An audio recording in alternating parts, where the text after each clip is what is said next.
Ladies, gentlemen, listeners around the world, you are tuned in to the healing vibrations of the human energy field, floating through the technicolor cosmos. With me, as always, is my co-host, Jamie. How are you doing tonight, Jamie? Yeah, I'm very well. I sense an unusual disturbance in tonight's frequency. A bulge of a certain kind that isn't usually here. A ripple. I think that's one way to describe our friend from the Dungeon Punks, David Ager. A bulge in the otherwise tranquil waters of space is definitely the best way to describe Dungeon Punks' influence on anything. Bulging. It's just one bulge after another with you guys, isn't it? It is. We're just a series of bulges, really, mate. So, apart from the fact that, of course, it's lovely to have you here, we have invited you back onto this episode because it's 1 year of Human Energy Field. This is our 1 year anniversary episode. Insane. It's kind of scary, isn't it? From not just from a podcast point of view, but from a life in general point of view. That was a year ago. Yeah, I mean, it's one of those things where you don't really notice how fast time has gone. Well, I think we were coming up to 1 year and we started talking about it. Like, hang on, we got the anniversary episode coming up, and we didn't really realise how fast it had gone. And we knew we had to get Ager back on because, Ager, you very kindly came on the first episode we ever did, which still very grateful for that, my friend. And it was only right that we brought you back on to kind of complete the circle. I appreciate that, man. It was an honour to be on the first episode, and I'm more than delighted to be making my return. That's great. So do you want to tell us a little bit about what you've been playing recently, and we'll kick us off from there? Yeah, certainly. So me, usual kind of group, the Dungeon Punks boys, been playing a couple of games. So the first one we've been playing is some Mothership. And I guess kind of the way that we typically use a system will come to later when we hit some of our other topics. But I would say, like, Baldy's been running the game. Mark Baldwin from the Dungeon Punks has been running this, and he's been playing kind of like relatively fast and loose with how much of the system he uses, but he's used it as like a relatively solid basis to run everything on. And it's probably the first time, really, I think Baldy has ever with us anyways run like a horror game. Some of us have run horror before. Paula's run like quite a intense like Call of Cthulhu stuff. I've run some like kind of horror based kind of sessions of like BPRD. But this is the first time Baldy's run anything, and like I'm so used to playing with Mark playing Shadowrun, and typically just like really crazy gonzo stuff going on, just ridiculous shit. And like it's the first time I've seen kind of Baldy switch it up and kind of go in for the, I don't know, just I wouldn't say serious as such, but really kind of like pushing a mood that isn't just stupid shit, real, just like trying to scare us basically and trying to like provoke some different emotion from us that he typically would. And I think a lot of that might have come from your guys' games, to be honest. I think that kind of like different tactic him kind of maybe being more willing and exciting to do that. I think it comes from the influence of you guys. So we've had about 3 sessions this game so far. Now, please don't push me to kind of tell you about what's been going on, because my brain is nothing that it wasn't gripping or memorable, but my brain is currently just mush with various things going on. But he has done an excellent job in creating an atmosphere, and also what I noticed he's done, because we as a group have a real tendency to, so for example, your GM tries to create a situation, tries to create a mood. We will then just start acting like idiots, not in an attempt to ruin the game. It's just because that's the basis of our entire relationship and always has been, just joking around and being fucking idiots. And Baldy really kind of like, he kind of didn't allow us to do that a lot of time. He like pushed these situations where there was a certain momentum, and whenever we started just kind of like like you do sometimes, a group chatting between yourselves, and you're moving yourselves out that situation to think to discuss what your group's going to do, which you wouldn't do in real life a lot of the time. You'd react to the situation as it presented itself.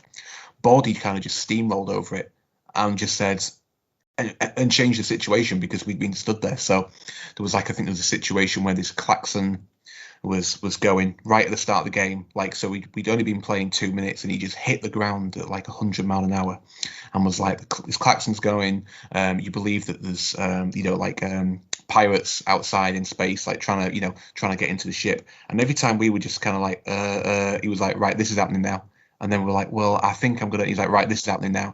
So he just didn't let us fuck about. He didn't let us do our usual shtick of just cracking jokes and stuff. Real.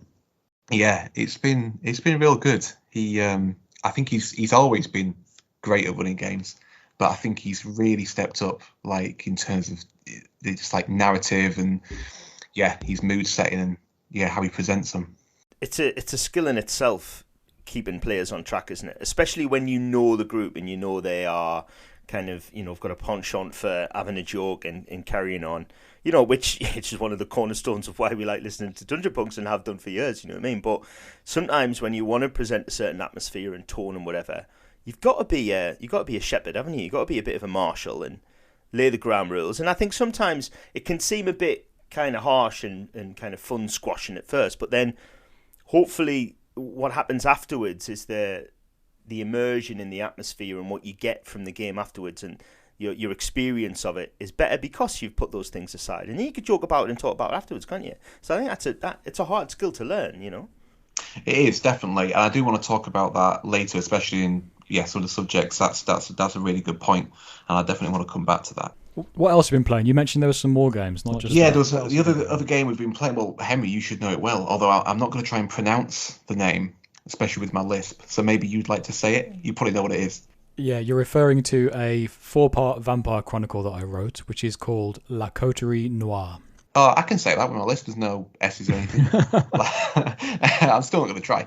We played the first session of that on Sunday, and it's absolutely fantastic, mate. You should be. I've only seen the first session of it, but you should be very proud of what we've created there, because and also proud of how well Baldy run it and the justice he did to it, because he really did do it justice. I feel in that game, we kind of really struck that a bit of a balance. There was definitely some kind of slightly stupid shit going on, but I feel that everyone really played in like the spirit of the game. I think mostly just because everyone was so bought in to how fucking horrible the setting was and the situation was. It was right up everyone's street. Nathan's still like, oh, I'll fucking bite her. I'll buy a fucking vampire. So he's still like, he played it in usual Nathan Bean style, but Of course. no, there was a much reverence for the setting and what you created, mate, and we had a really good first session. Yeah, I like it. I would have never even thought to like set a game there. I don't know why. I don't know, just not in my wheelhouse. So I just never would have thought it. But it lends itself so well. Yeah, it just does. Yeah. I think we'll have people listening. Set where. So Yeah. Sorry. no. I was just going to nudge Henry into giving us a very brief synopsis of what the game is. Right, okay. Yeah, thanks, guys. Well, it's set in a wider universe of games which we kind of tend to go back and forth with. So there's various time periods that we use, but this game that I wrote is set in 1348 during the Black Death in the north of France. There's a lot of historical research that went into it. So 1347, the Black Death came into the south of France, and then in the winter it subsided, and the north of France was basically watching the plague approach them from the south. And as the summer came in the next year, they got hit with it, and I set the game then during that time period. So the Black Death is rife through these villages. It's a little made-up village on the banks of the Somme somewhere, and I'm not going to say anything more than that because you're in the middle of playing it. But it's a vampire chronicle set during the Black Death is all I will say. I imagine at this early juncture. Maybe when you finished it, you can come back and tell us how it was at the end. Definitely, I'd really like that. But so far, what we've seen, we've really, really massively enjoyed. I also enjoy like the how you've crafted the characters and everything ready for it and stuff that that fit the world. So there's no risk there of someone creating something that's not going to fit or is at odds with the world. It's great. Really enjoyed it. So yeah, some really good games actually. I haven't had a huge amount of time for them, but the stuff that we've done, I feel has been like definitely outside of Dungeon Punks' normal wheelhouse, and it's been all the better for it. I just want to, before we finish, move on from Le Coterie Noire. I think in the politest way, in a positive way, Le Coterie Noire, the way that Henry's put it together, it's like a really solid tournament game. That's what it's like. It's like a game you'll play at a con and give to a GM, and with 4 pre-gens who are geared to that story in a set story, you know what I mean, that people can sit down and enjoy, do you know what I mean? Because you want something on good solid rails when you want to sit down with people who maybe don't know the system or don't know each other or whatever. But I can imagine at a better con, not one of these rubbish ones, do you know what I mean? No names, but at one of the better cons where people can play late, I can imagine GM's being, given a copy of Lakota and going, "Oh, here is the thingy." And I think you'd be onto a winner from day one, because you're right. Henry's presenting it in a way that you get it. It's an evocative place and setting that even if you don't know it, you can imagine what it's like in your mind. Do you know what I mean? Definitely, yeah. I think anyone who just basically did history at secondary school, you know what I mean, can conjure up an image of how fucking horrible it was. Yeah, there are knights and peasant and the plague, and that's it. Don't go. Or just go to Castleford, and it's pretty much the same thing. Sorry, before we move out of these games as well, and I just wanted to ask about Mothership, because obviously you guys are playing and enjoying that. Is it something you think... I want to talk about the Mothership Kickstarter, because at the minute we're in when that, that is going on, and it's a big thing, and it seems to be very in vogue right now, Mothership, and especially with the new Kickstarter. Yeah. I don't know if you do Kickstarters. Would Mothership, having played and enjoying it, would the Mothership Kickstarter be something you were interested in if you did Kickstarters, or? So Body's actually backed Mothership, so he's backed the Kickstarter already. I've seen it's huge. I think it's up to is it 700,000 pounds now? So you're right. It's been huge for me. I've had the rules printed off for a good couple of years, and with how I use systems and RPG books and things, I'm more than happy just to have those basic things printed off, because I unfortunately, like I've maybe talked about on your podcast or other podcasts before, I just don't read RPGs from front to back. I just don't, unfortunately, just don't interest me a lot of the time enough for me to do that. So I just don't feel like it's a worthy investment for me. It'd be wasted on me, really. Oh, you're a great guest for our podcast then, aren't you? I thought I was on to talk about different sausage rolls. Oh, sorry. That's Dungeon Punch, mate. Is that wrong podcast? Oh, I must have joined the wrong there.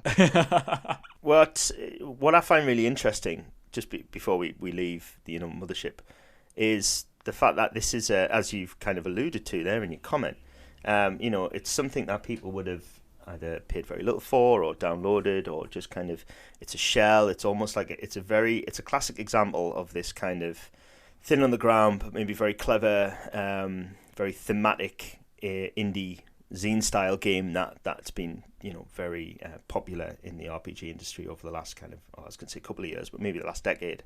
And I found it really unusual that the baseline physical product is a $60 box set. Yeah, I mean, it's not cheap. That's not a cheap box set. Yeah, that's what leads me to think that I guess when something like this is released, its profits always somewhere in someone's mind, obviously. But that's what leads me to think that someone's releasing this thinking big profit margin on that. Do you know what I mean?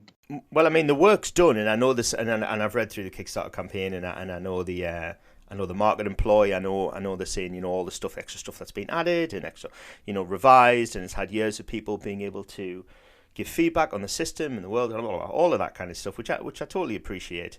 But I just think going from something that is traditionally so on the lower end of the spectrum in terms of cost and production quality, to going up to what is arguably the highest price point on the RPG mainstream shelf at the moment. I mean, Wizards of the Coast books, I know they've got more money than sense, literally. But, they're only charging £45 for their books, you can buy a core rule book for something is about 40 odd quid, isn't it? If you're getting a big full colour hardback rule book, whether it's Dune by Mudophius or whatever, that's the price point you're looking at. And I know it's dollars, but even with the conversion and export, that's a 50 quid box set. Yeah, no wonder at 700 something grand.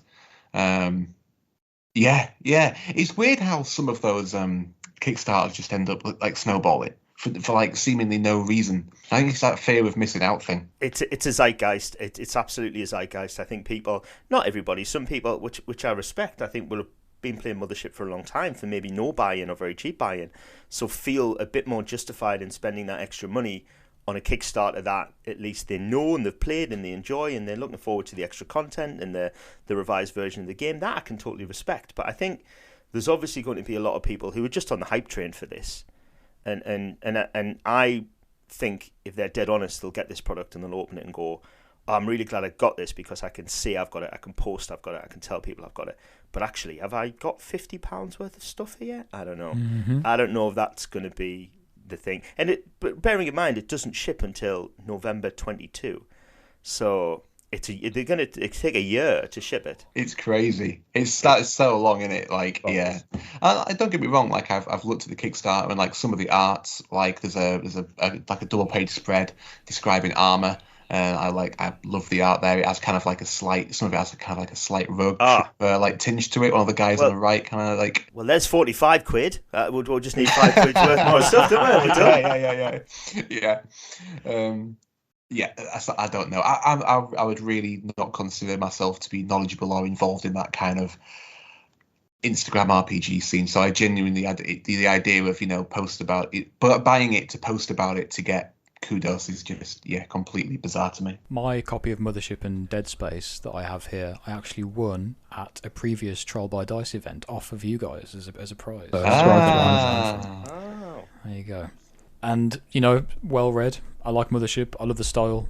I also really like the paper that it's printed on, the cardstock. I think it's a really nice feeling product, which is the main draw for me, if I'm honest. It's a physical product. You want it to feel, you want it to be tactile and feel how you want it to feel in your hands, don't you? Otherwise, you just stick with a PDF or whatever. Absolutely, yeah. The quality kind of adds to the experience of the game, I think. It makes you want to run a quality game if you've got a quality book. Doesn't surprise me coming from the man who put Caer Mundus into life, which is, a beautifully tactile product. Ribbon, hardback, slipcase. Anyone who's listening will know what we're talking about. And it's still available. Big Cartel, Human Energy Field. Go and get it. Follow the links in all the social media. Go to Gamma Valley. Go get one. But it is interesting because I'm the same as you. I want, even if it's an indie product, I want people to give a shit about the production value of whatever it is. I don't care if it's an 8-page booklet. If it's printed nice and folded nice and done, it makes a difference, man. If you think people who care, then you kind of care more about it, don't you? That's it, absolutely, yeah. And Caer Mundus, half the price of that Mothership Kickstarter. So buy two, gift one to a friend. Karma. Don't go onto the Mothership Kickstarter. Done. That is it. That is our HEF kind of signal of this year. Don't wait a year to get Mothership. Wait probably a couple of weeks, week 2 max, and get Caer Mundus twice. Or get Caer Mundus, spend the other £30 just on like snacks and drinks and sausage rolls or whoever's at your table, and just have an absolute feast and a whale of a time. You're done. Finished. Yeah, that's the one. That's the one there. Yeah. But I noticed from like obviously listening to previous episodes of you guys, like I know that Jamie, you do have a thing against those kind of thin on the ground indie products that are masquerading as fully fledged systems, or a product that's taken 3-4 years to create, kind of pretending to be something that they're not. Yeah. Is that fair to say? It is fair to say. I think I'm all for people having interesting ideas, but I think we're in a place where you can write an idea down and package it as an RPG when it's not an RPG. It's just an idea, and there's so much extra work to be done and stuff like that. And it's just I'm not. It's easy to come out with ideas and just throw those ideas out there. To write 100, 200 pages of text and fluff and tables and stuff, and really put something together. That's a full game. That requires effort. Writing 6 or 7 pages of something, or indeed just a D8 table on a postcard. I mean, that doesn't require any real effort, does it? I mean, it doesn't. Come on, I'm not knocking D8 table on postcard creators, but it's not. It doesn't require a lot of time, does it? No, the only thing worse than a D8 table on a postcard is when on the back of the postcard there's a blank space and it says, create your own D8 table on the back of this postcard, but you've paid money for that. So basically what you've bought there is a piece of paper. Yeah, you've basically gone to Stuart Smith's at that point and just bought a blank piece of paper. Create your own RPGs. Yeah. And the worst thing is, I stopped using D8 years ago. I mean, who uses D8? You know what I mean? Who uses a D8? Who uses a D8? Idiots. It's all D10s now. Idiots.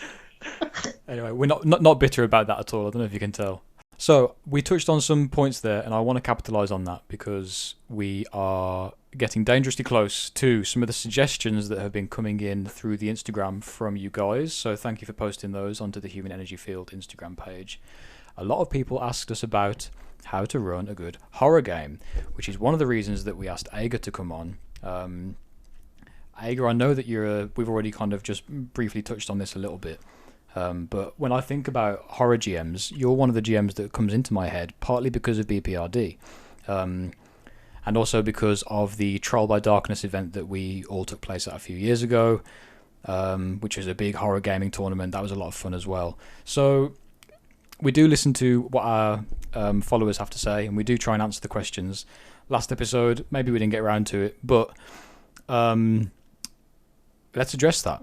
Let's talk about horror for a bit, right? Before we move on to something else. How do we run a good horror game? What goes into a good horror game that you can ensure people are going to get a memorable experience out of? Well, like for me personally, I think the GM. I think kind of being confident. And I don't mean that in a because there's another topic that we'll talk about. I think that will tie into this. But I think we talked earlier about the GM having conviction and confidence in what they've created and the way they're going to run the game. And you have to adapt a little bit to the group that you're playing with. That's common sense and just part of being a good GM, or just conversing with other human beings. But I think if you have got it in your head that you really want to create a certain atmosphere with your game, then you really have to kind of sometimes steamroll it over your group a little bit. Because there's going to be times, especially, like I said, with our group, we've been friends a long time, and the main basis of our friendship is just talking absolute bollocks all the time. The group's going to naturally want to kind of go into that, and you sometimes have to kind of just keep pushing the atmosphere on them, and kind of don't let them kind of talk over the game, or kind of break that illusion or whatever. And I think a lot of that has confidence, because you'll have a situation where your group does start maybe breaking that kind of atmosphere that you want to create, and you'll think, fuck it, I'll just say they've all got laser guns now or something like that, or but you really have to stick to your guns and kind of keep pushing that. And then the hope is that you'll get to if you're running your game well, you're going to get to a part of your game, you're going to describe a situation or a room or something like that. You're going to have something that's going to prick their attention, and it's going to then snap them into that same kind of zone that you're in, that atmospheric, whatever it is, spook them out, whatever it is. So I think for me, that's one of the main things, is just kind of have conviction and stick to your guns with it, because it can be nerve-wracking trying to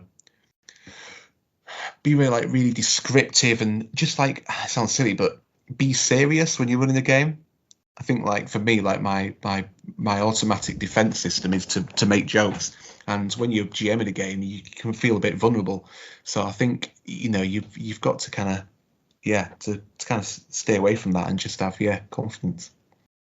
Yeah, I like that. I think, I make analogies to filmmaking when it comes to RPGs. I have done on past episodes, and I think it's a good touch point for GMs, especially. Any GM worth his salt is also someone who watches films, because we draw a lot of inspiration from there. And I think having a tone or an atmosphere in mind when you're running a game will do a lot towards that confidence that you're talking about, Ager. You mentioned Le Coterie Noir, this vampire chronicle that I wrote, and when I was running that, because in my mind I have a vision for what I want it to look like and what I want it to feel like, it's easier for me to get that across to the players. Obviously there's improv going on, and you're making things up as you go along, because that's part and parcel of the experience of GMing. But from the very top going in, I was like, all right, I want it to be moody, I want real pitch black shadows and lots of negative space. It's raining all the time. I know in my head what that world looks like, and it makes it a lot easier for me to bring the players along for the ride with me when the vision is complete in my head. So having that kind of visionary mindset, I'm thinking about Tarantino on a film set.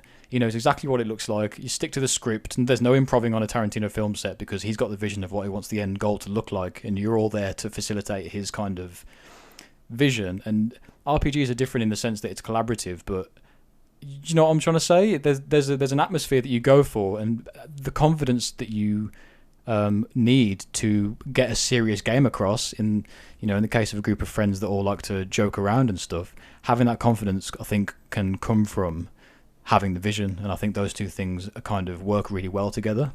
I think you're absolutely right, and what you're saying makes us think it's not just a vision, but if you sit down, for instance, for the example of written Lakota Renar and then sitting down to play it, I think, and again, we're in danger of going into another subject here, but especially with a horror game, the GM needs to know the plot, know what's happening, know the setting, even more so than a fantasy game. In a fantasy game, you can wing it a little bit, march to the next town, go to a forest, do whatever, blah, blah, blah.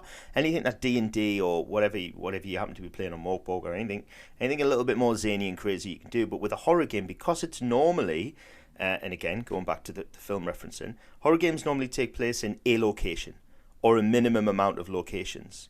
So as a GM, if you're prepped to know those locations and you're prepped to know what's happening and you're prepped with the timeline of the adventure and you're really confident and comfortable, because confidence comes from comfort, with the story that you've written or that you've read that you're going to present to the other players, I think that's not just a key for horror gaming, but a key for gaming in general, is if the GM is really comfortable with the story sitting down to tell / direct towards the other players / actors, then that's the best possible situation. I think a lot of people don't put enough time into thinking about, the details, and the devil's in the details.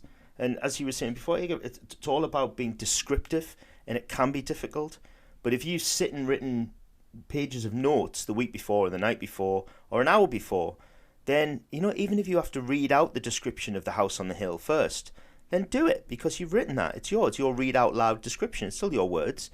It might feel a bit stilted, but as you do that more and more and more, then you may be able to ad-lib that for other games, and I think that's a really big key. Yeah, I think if I think about a session of BPRD that I once ran, and I'll come back to it because I want to talk about some of the things that I did in that session later. But I spent a lot of time preparing it, and for some reason I didn't there's those times you play a game you just don't feel like you've got the room. Do you know what I mean? People not distracted. I don't mean because I was playing with, again, Body, Paolo, and Connor. They weren't on the phones or anything like that, because they never do shit like that. But you just don't feel like you have the buy-in, or you kind of have an idea of the reaction to what you're saying. It's maybe they're not as shocked or as drawn in, or and then you lose confidence, and then suddenly I found myself all this stuff that I prepped, which I knew was good stuff as far as my limitations go. I was kind of just tumbling through it really quick, because I was oh man, this is I don't want to put myself out there with all these descriptions and stuff, and those guys just kind of not dig it, or not, do you know what I mean, not be as drawn to it as I thought they would be. And then kind of before you know it, you've kind of got through in 20 minutes, you've got through half of the stuff you had to say, because you're just rushing them through, because you feel so conscious of yourself. So if I look back there, I kind of regret that I wasn't kind of more confident and paced it, and just spent time, kind of trying to bring them back in, because it is hard to get people fully absorbed into a world, because typically your players aren't always as absorbed in the world as you are. That little bit that they've spent 10 minutes in, you might have spent 2 hours creating. You're typically going to be much more bought into that than the rest of the room, and that's hard to accept a lot of the time. And I think keeping people absorbed throughout an entire 2 or 3 hour RPG session is hard, and that's really important with horror gaming, because you as soon as they kind of pop out of that world, and go to the fridge for a Pepsi or something like that, it's really drawing them out of that suspense. Or a Coke, whichever. Or a Coke, yeah, or just or water. Do you know what I mean? That's best, really. Water for me, please. So it is hard running horror sessions, but it is also probably one of the most rewarding kind of sessions that you can run, because there's nothing better than seeing people their faces just the mouse agape at something that happens, in just genuine fear, or just looking at each other not believing what's happening in the game. I think the hardest, but possibly the most rewarding to run. I think also, when you've both kind of mentioned this, but to kind of just drill the idea home, in terms of atmosphere, everything comes down from the top. So if you're the GM, and what you were saying, Igor, it's very easy to kind of crumble under the pressure and make a joke and kind of go back. But if you can maintain that tone, you set the bar really for the rest of the group. And, the players will fall in line eventually, hopefully. But it has to come from you. It has to come from the GM. You have to maintain that atmosphere, because if you start making dick and fart jokes, then they will as well, because they're copying your lead, because you're the de facto leader at that time. You're the GM, you're the storyteller, whatever, referee, whatever it happens to be. So yeah, you've got to stick by your guns, as you quite rightly said, and kind of have the confidence to set the tone, and hope the other people will kind of follow. Yeah, Baldy really demonstrated that when he's won those recent games. Like although he let himself, not let himself, but he had a laugh. Like he really did, like keep a lid on it and then kind of move the game on. Like he was really good at that, and he was also really good. I think because there's so many narrative elements, especially in horror games. I think sometimes the GM can kind of again lose themselves and just you like to hear your own voice. So you've got this, who wants to listen to someone read 3 A4 pages of describing a graveyard? Yeah, that's it's not an open mic night. Do you know what I mean? Like, so Baldy is again really good at he makes sure that all the players on the table involved, where possible, you can't have all your players involved at once, but he's good at kind of going around and checking in with what the players are doing at any time. So there's no point you can kind of drift off and start thinking about, do you know what I mean, which is best, chips or waffles or something like that. He's checking in, all the time to find out how you are reacting to a situation. It's great because especially when you put in those high emotion situations, which you are typically in horror games, it makes you constantly think like, how would my character be reacting? You know what I mean? Or how am I actually reacting to this situation? Either one. I think you've made a really good point for a general GM tip there as well. I think if you've written a description of be it a house or room or the bridge room of a starship or whatever it is, if you might have it in minuscule detail, but you can just present it to the players in base detail. Let them inquire as to, what's on the walls, what's in the fireplace, whatever. Have the details ready, or if you're strong enough, wing it, great. But just present the room to you don't have to, read out your 3 sheets of A4. You've got them all there to answer the questions, or for a successful investigate roll, or whatever it happens to be, perception test. Great. Do that, and then maybe just eke it out to them, and hopefully if the players are invested in what you're doing, they will inquire about the surroundings, and then you are ready with the details to fire back at them. So I think that's a really good tip you've hit on there. Yeah, 100%. Again, it's something else I want to cover when we come back, but you really need to sometimes play some of your cards a little bit closer to your chest. Do you know what I mean? Like that's the whole idea that this is an interactive world. Do you know what I mean? You don't walk into a room with lots of like drawers and cupboards and boxes and things like that, and someone describes what's in all of them, do you? Do you know what I mean? You walk around and look in these things. That's why an RPG is interesting and interactive. So, don't just put it all out for the player straight away. Let them do some of the work. Yeah, and that's where you can include the horror element. How do you make a game scary? Is the unknown, the elements of the unknown. Yeah. So you don't want to describe everything right off the bat, and to be honest, the less you describe, the better, because the more mysterious it is, the more scary it is in everyone's mind. So going on from that exactly, Ager, you walk into a room, there's a doorway on the other side of the room. The door is open, but the threshold is black. That's terrifying. It's only an open doorway, and you haven't got to describe what's on the other side of the door. You might be able to see it, but you just tell them that the door's open, or, leave areas of mystery. If the players want to go towards it, you've got something prepared for them. If they run away, even better, that means it's scary now. Have those areas and let them decide if they want to pass over it. If it goes over their heads, which it has done. I know I've played horror games where the GM's been teeing things up to be scary, and I've been off doing something else somewhere else, and I've just missed it completely. That happens too. That's part of the game, I think. As GMs, you got to get over that. As players, you got to recognise that sometimes you don't pick up all the clues. That's fine, but have those spaces where mystery exists, because in those spaces, a lot of the time is where the scares are. It was Lovecraft that said the oldest and strongest emotion of mankind is fear, and the oldest and strongest kind of fear is fear of the unknown. There you go. I love that. There you go. That's pretty metal. And people just think he was an anti-Semite. Hey, can't you both? I was gonna say something like that, and I thought, no, I'm not gonna not politicize it. But no, you're totally right. What a massive twat. Back then, it was different, wasn't it? It's different. Yeah, it was Oh, all it right. is. Yeah. I'm not even going to get into this. Moving on. So I'm trying to think of one. I know this isn't very smooth. Your guys, this is pure Dungeon Punks here. Just trying to look through my notes to remember what we're actually going to talk about.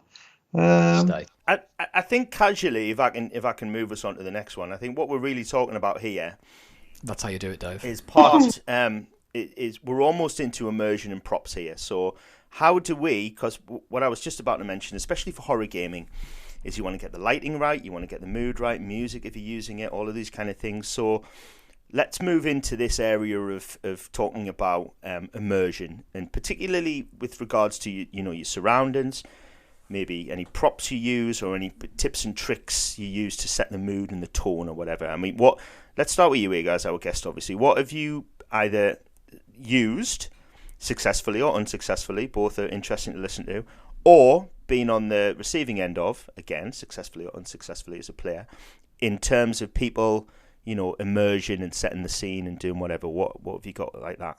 Oh mate, I love a prop.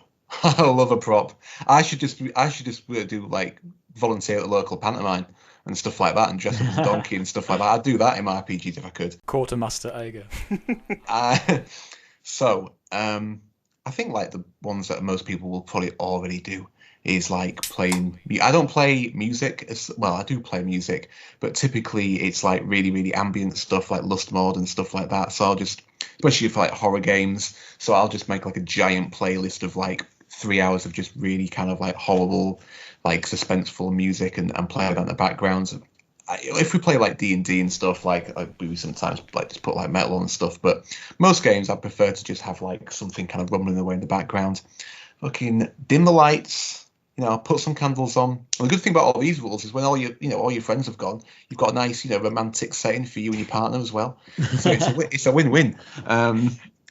So that's stuff I imagine that most people are probably kind of already doing when they want to kind of create an atmosphere. But it does help because it kind of it sets the tone and lets your players know that, like, last time you come in here, like, I just bought like 8 bags of chili Doritos. This time, like, this is going to be different. So I think it sets a expectation with your players from the start. In terms of like props, and kind of other ways to kind of set immersion. So in my games, especially BPRD, I would say I kind of got really like prop heavy.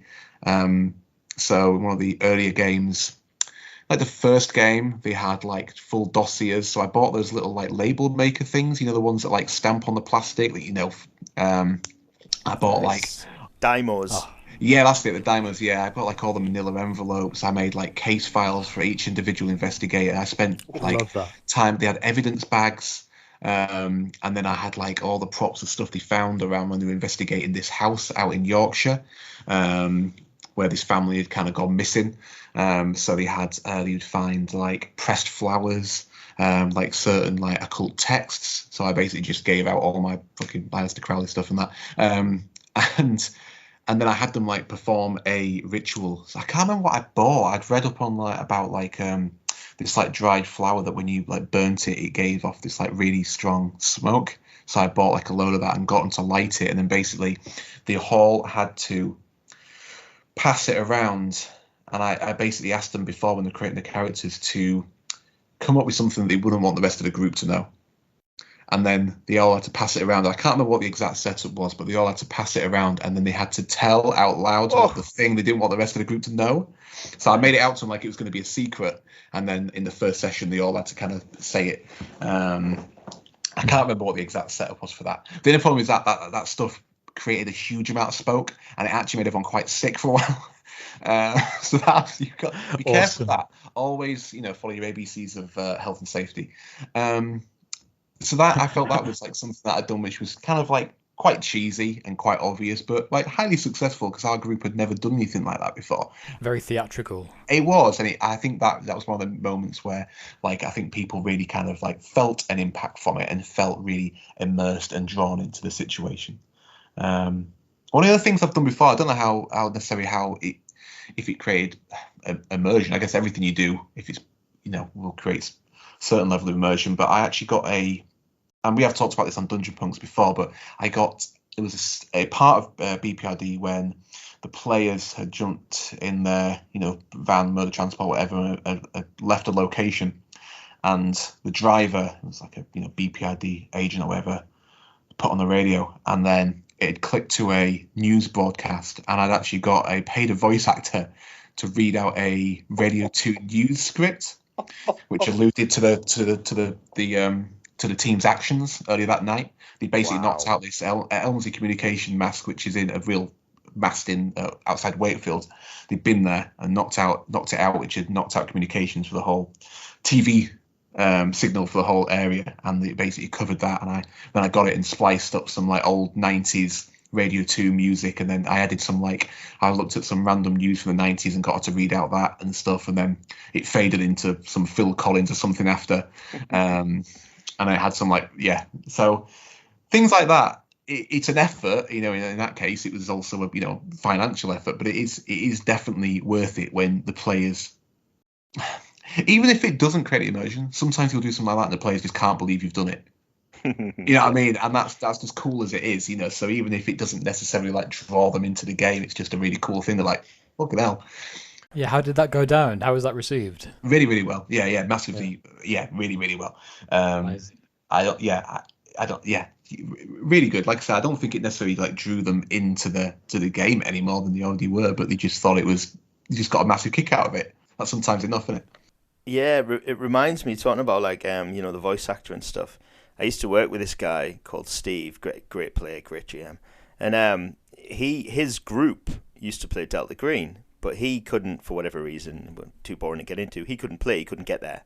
So the GM would give out a number for the Delta Green cells, commander, who was obviously on call in case they needed to report in or whatever. So Steve wasn't playing, but he would sit by the phone, and he would know the plot. The GM would have shared the plot with him and everything, and then if the cell needed to call, they could literally pick up their own phones, call their cell commander, and he would pick up the phone in character and answer and give advice or give them shit or tell them what to do or whatever, and then they'd hang up. And then I just thought that's so much fun, and that's real. That's a real immersive tool. That's wicked. If you're playing a modern game and you want to give your Mr. Jones or your head corporal or even a pal somewhere, and you've got a friend who can answer the phone, then maybe you could do something like that. Because I remember hearing about that. I think, that's great. He was telling me the story, and I thought that's great. Yeah, I absolutely love stuff like that. There was so as Jamie kindly gifted me Night's Black Agents a long time ago now, we still haven't had a chance to play it, but I have got something just ridiculous plans there comes a point when you do look at yourself in the mirror when you're doing stuff like that, and you know what I mean, you've just managed to make your mortgage payment because you spent, I don't know, £200 on old Nokia mobile phones for all your players for your Night's Black Agent campaign, and you do wonder, what, your daughter's not eating, she hasn't, there's not enough money for food. You do wonder. But I love a prop, and I think if you implement them well, you can really add a lot of immersion. What about you boys? Apart from the Delta Green story, obviously, have you had any good games with props and such? I tried a game once where, I think I've used invisible ink a few times in fantasy games, drawn a map or something, and I think once I drew a map I had a big piece of paper that was I actually laid out as a tablecloth on the table. So everyone arrived. I was hosting it at a place where I lived at the time, and everyone arrived, and to them it was just this white tablecloth, and I put all the character sheets on top of it and all the dice on top of it and everything else, food and whatever's going on. But little did they know, on the tablecloth was a map that I'd drawn in, I think it was lighter fluid or something. And then it came time for them to I'm forgetting because it was a few years ago. Struck a match. Yeah, I struck a match and dropped the fire onto the tablecloth, and the image appears of this sigil or the map or whatever it was that I was doing. Something bonkers like that, man. I made sure to push all the character sheets off the edge, and everyone's going, "What's he doing?" And then I dropped the flame on the table, and it created this thing. That was pretty cool. Wow. That's dramatic, that, man. I was joking, but you really did it. Yeah. Wow. How many firefighters did it take to get the blaze under control? We never did. I had to move out. And continuing the idea of like runes and sigils and things, which I think can be quite powerful icons. I had a lot of these long candles, the full length tallow candles, and I'd carve sigils and runes onto these candlesticks, and have the players burn those, or have them carve their own sigils onto the candles and burn those.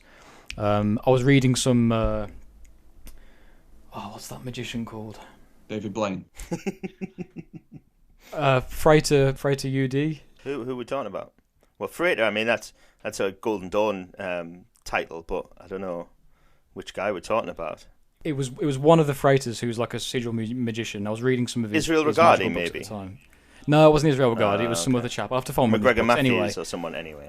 His name is 3 dots in a triangle, but I was big into sigil magic at the time, and I was carving sigils into candles, and that got pretty exciting when you mold that with a fantasy game. So I guess I recommend reading Israel Regardie and occult books, I guess, to find some prop magic and stuff for your RPGs. Otherwise, I really like dressing up, so especially for running new games for players who've never played before. I've got some big cloaks and fur coats and stuff, and it's always fun to keep them tucked away. And then when someone gets given a magic item or something, you pull out an actual big black robe and you give the player the robe, and then suddenly they get to stand up and have dress up and stuff. That's always fun. So I'm a big fan of outfits as theatre. What about you, Jamie? What props have you used? Because we're not prop gamers really for the most part. I'm really not a prop gamer. Really not. First, I'll preface this with all of these things we're talking about sound really cool. I can't believe you set a light to a tablecloth, and that's pretty crazy. But I played in a room with candles before.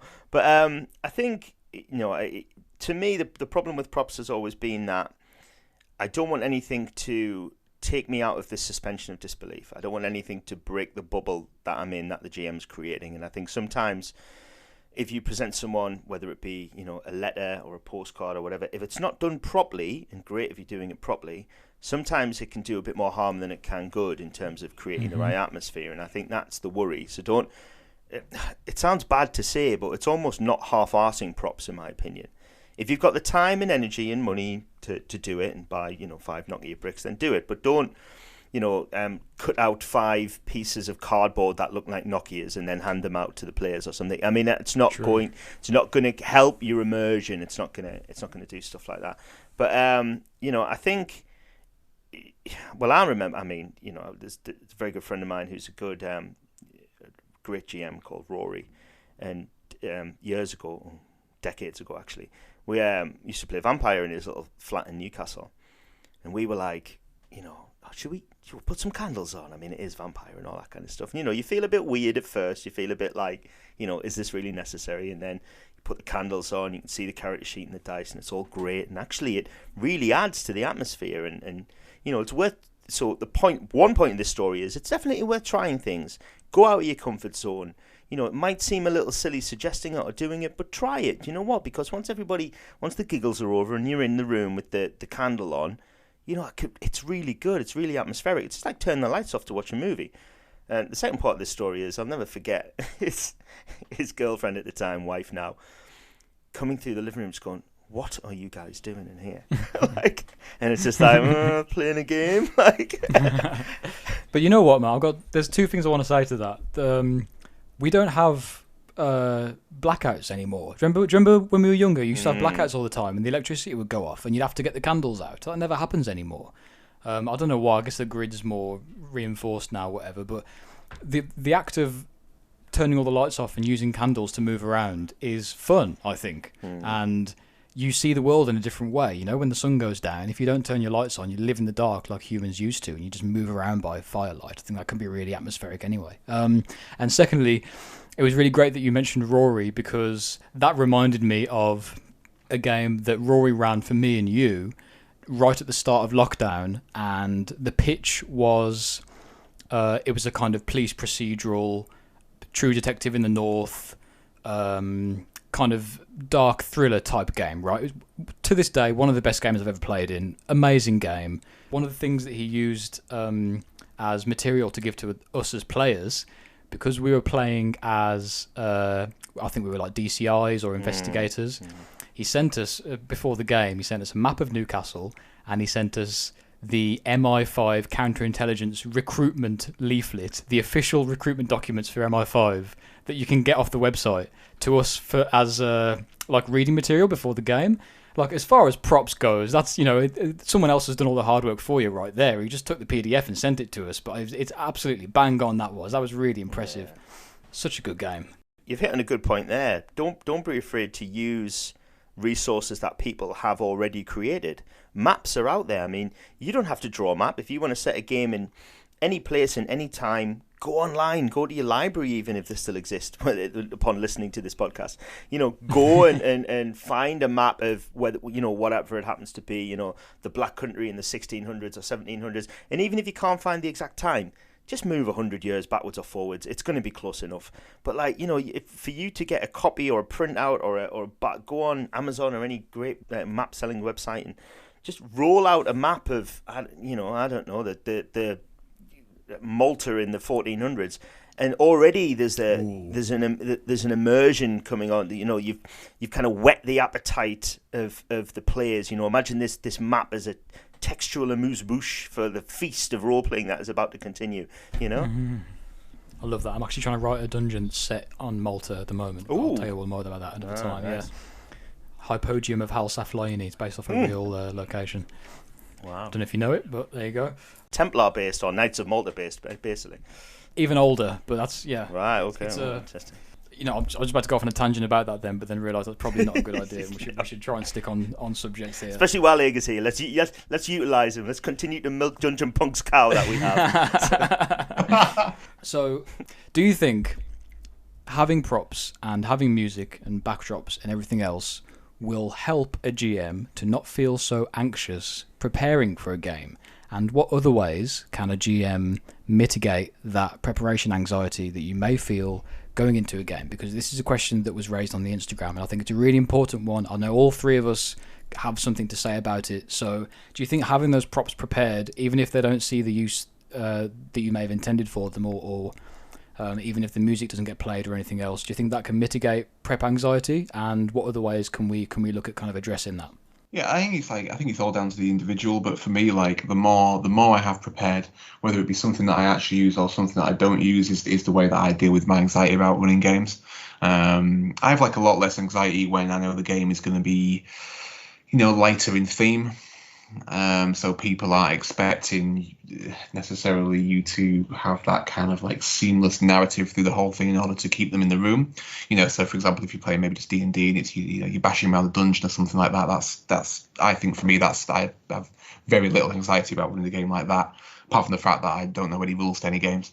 But in terms of running a game which is maybe, you know, kind of darker in theme or is designed to draw people in, for me, like, just have like a huge list of like different NPCs and stuff like that.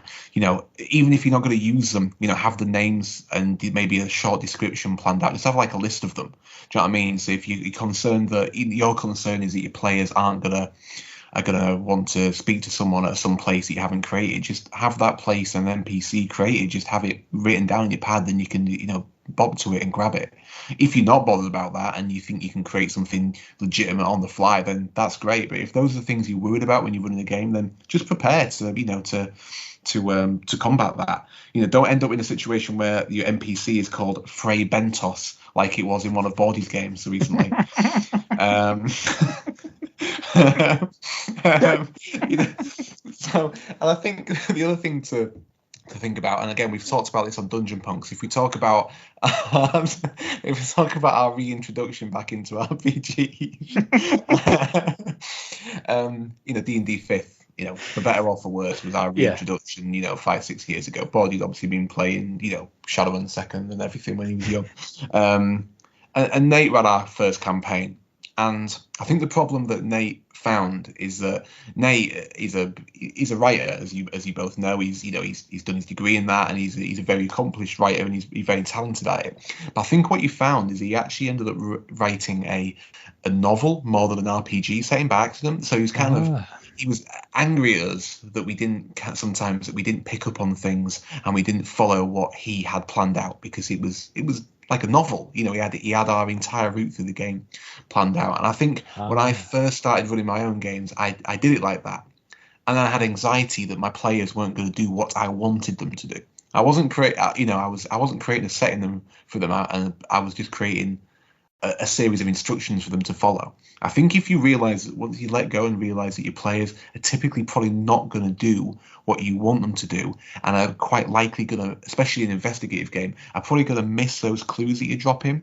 When you just accept that and start thinking of ways to circumvent that and create, instead of going, A to B to C, you try and take them from A to C instead because you've missed B, then you feel more relaxed. You just need to make your peace with that things are probably going to go to shit, and you just need to be as kind of prepared as you can be, and that's the best you can do, really. So you think that the more you prepare material beforehand, the less anxious you feel as a general rule?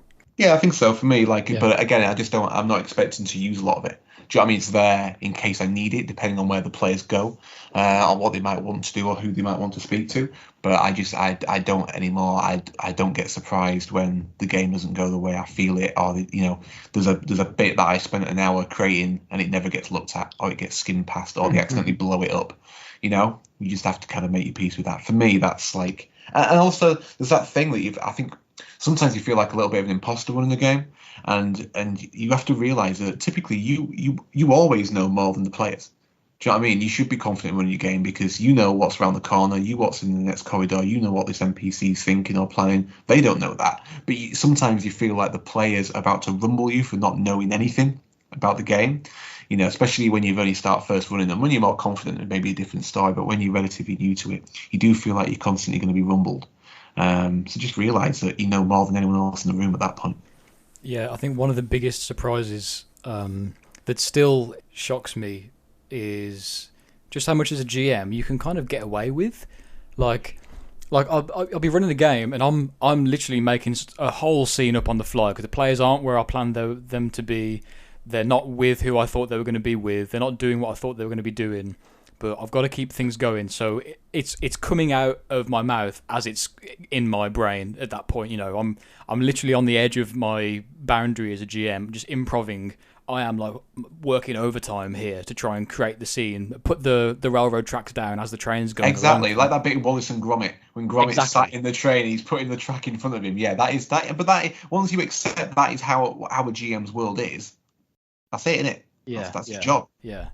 And then finding out later on, the players had no idea I was doing that, and they thought it was all prepared. And I'm thinking, was that not obvious that I was like really stressing out and just making it up? And the players have no idea. They have no idea what's going on in your head. They are waiting for the words to come out of your mouth, and they're going to use those words to interact with and react from. And they don't know what's real and what's not. And I'm continuously surprised at just how much you can kind of get away with as a GM without people really knowing how much of it is improv, that's part of the fun, really. Yeah, and again, I think a lot of it kind of does come back to that thing of not always, and I don't. Saying this sounds very awful, but typically you care a lot more about the game than you play it. I know that's I don't. That's maybe not the right way to put it, but if you make a mistake, do you know what I mean? You've got more invested. Exactly. You're going to care much more about that little mistake than your players. Players aren't even going to probably know it. To you, it's going to be the biggest thing in the world. It's like, I kind of fluff that bit. Again, they're not really going to care. Do you know what I mean? They're just there to have a good time. So that'd be my 5 rules. Also, in terms of just like a real quick, we run a lot of real world games in setting like real world locations and stuff. And I always think like a little, it's like just kind of in terms of like little ways to get player like buy-in, or just them to have little moments of recognition or think things are cool. Like I always I try and set, if I can, sometimes I'll set things in a place where people might recognize, or this is really stupid, but I think it works. Like I name like characters of like after like band members of lads from like Super Furry Animals, and like straight away Jamie shaking his head, he thinks that's the worst thing he's ever heard. But with our guys, everyone's like instantly kind of gets this little kind of like bit of recognition and buy-in from the group, or like little Easter egg kind of thing. So again, it's something that I don't like do a lot. But I think when you're nervous about running a first game and you kind of just want people to think stuff you've done is cool, it's like a little easy win for me. I'm not going to call them like fucking General Morrissey, something like that. I think in terms of improv, I think there's something that there's a little mantra I've always used, and I've always kind of tried to, whatever vaulted position I have, to be able to pass on wisdom to other GMs, and it's only because I've done it for so long, not that I'm any better than anyone else. But 2 words: reskin, repurpose. So if you have a character or like an NPC or a location or an event that was meant to happen somewhere, and the characters wander off somewhere else, reskin, reuse. If they don't go to the inn to the north, but they head south, they don't know that the inn that's going to be in the south is the one that you were going to put in the north anyway. Just call it a new name, put it somewhere else, just reskin it. It can be made of wood instead of brick, whatever. All the stuff you've written, it can be reused and repurposed, as long as you can kind of mask the gaps, fill in the gaps so the players don't realise is the thing. If they're meant to meet an important NPC and they decide to kill that NPC, that's absolutely fine. Come up with a new NPC and effectively make it the old one, but with a new name, who can deliver the same information, put up the same plot hook, put them on the same track. So don't allow your players to derail your game, basically. And if they are, you've got 2 choices. You either just let them do it and have fun and it's all beer and pretzels and whatever. Or at some point you have to go, I need to either have a word with them at some point after and go, look, I have written this story. I'm really sorry to break the atmosphere of the game, but this is what I've written. If you guys don't want to do that, then we might as well just, turn the computer on or whatever, or watch a movie or whatever. If you want to play this plot I've written, like, can we kind of do it? Can you kind of meet me halfway? And it's terrible if you ever have to reach that point. But I have spoken to GMs who've stopped players and gone, look, guys, I've put some effort into this. Do you want to do it or not? Like, and sometimes players will go, oh, yeah, no worries. Sorry, man, I was just having a laugh. And it's like, well, that's up to you. And that's fine. We can just not play, or we can. But sometimes the players are never going to meet you halfway. And I think we may be very lucky with the people that we play with that consider it to your plot and want to get involved. But there are many GMs out there who have roped their players into a game, or the players have badgered them for a game of D&D or whatever. And all they want to do is go around and murder peasants and burn down barns and do all those kind of things. And if you've written a long, complicated, great, exciting plot for those people and they're not going to buy into it, then at some point you got to give up on that, I think. Do you know what I mean? You got to have the sense to go, this is a waste of time. Yeah, unfortunately, a lot of things we talked about tonight in terms of like running good games or effective games, immersive games, has a lot to do with like the group that you're running with. If your group were a bunch of fucking, melts, sack them off, find another group. Do you know what I mean? Like, stop banging your head against, especially if you're spending 2, 3, 4, 5 hours a week preparing for this game.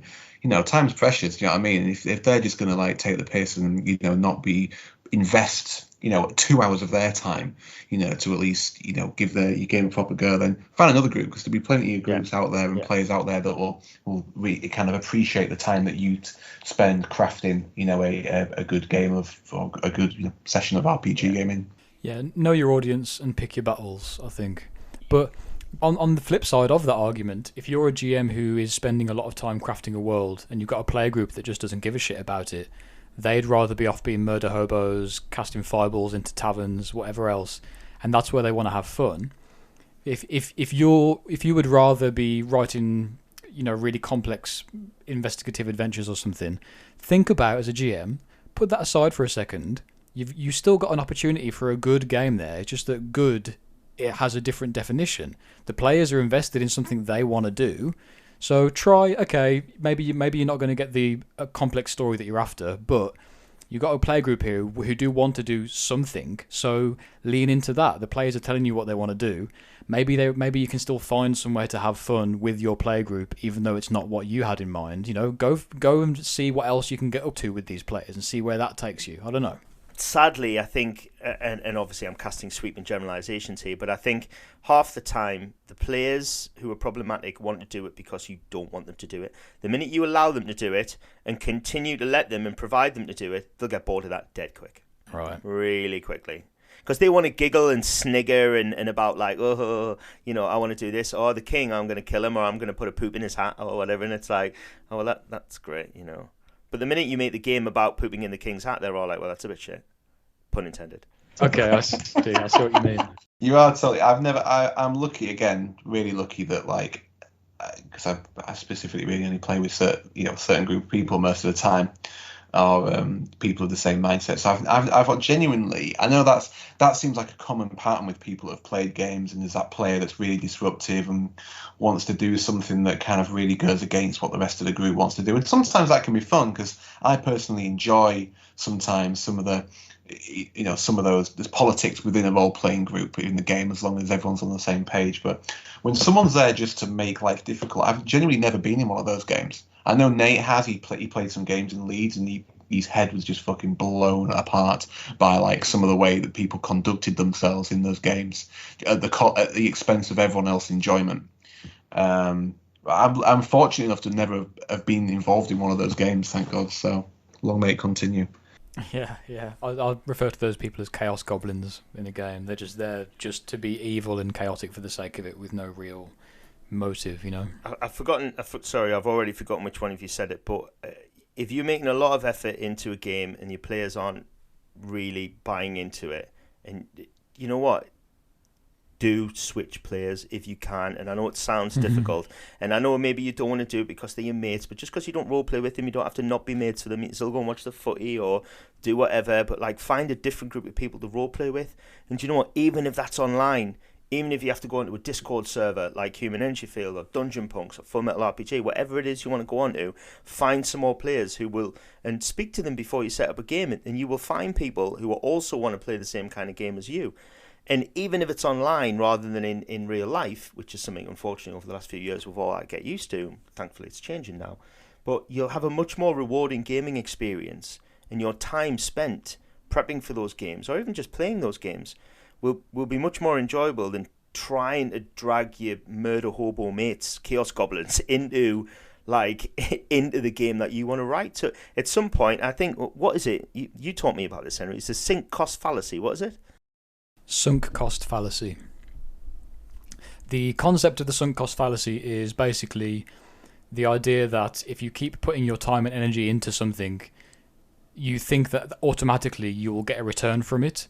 And the trick is to recognize that even though you may have put in X many hours or X amount of money into something, the quicker you understand you're not going to get the returns from it, you can pull out of it, you're actually saving yourself the profit and the time. So the fallacy is that you're sinking costs into something and expecting to get a return, whereas that's usually not the case.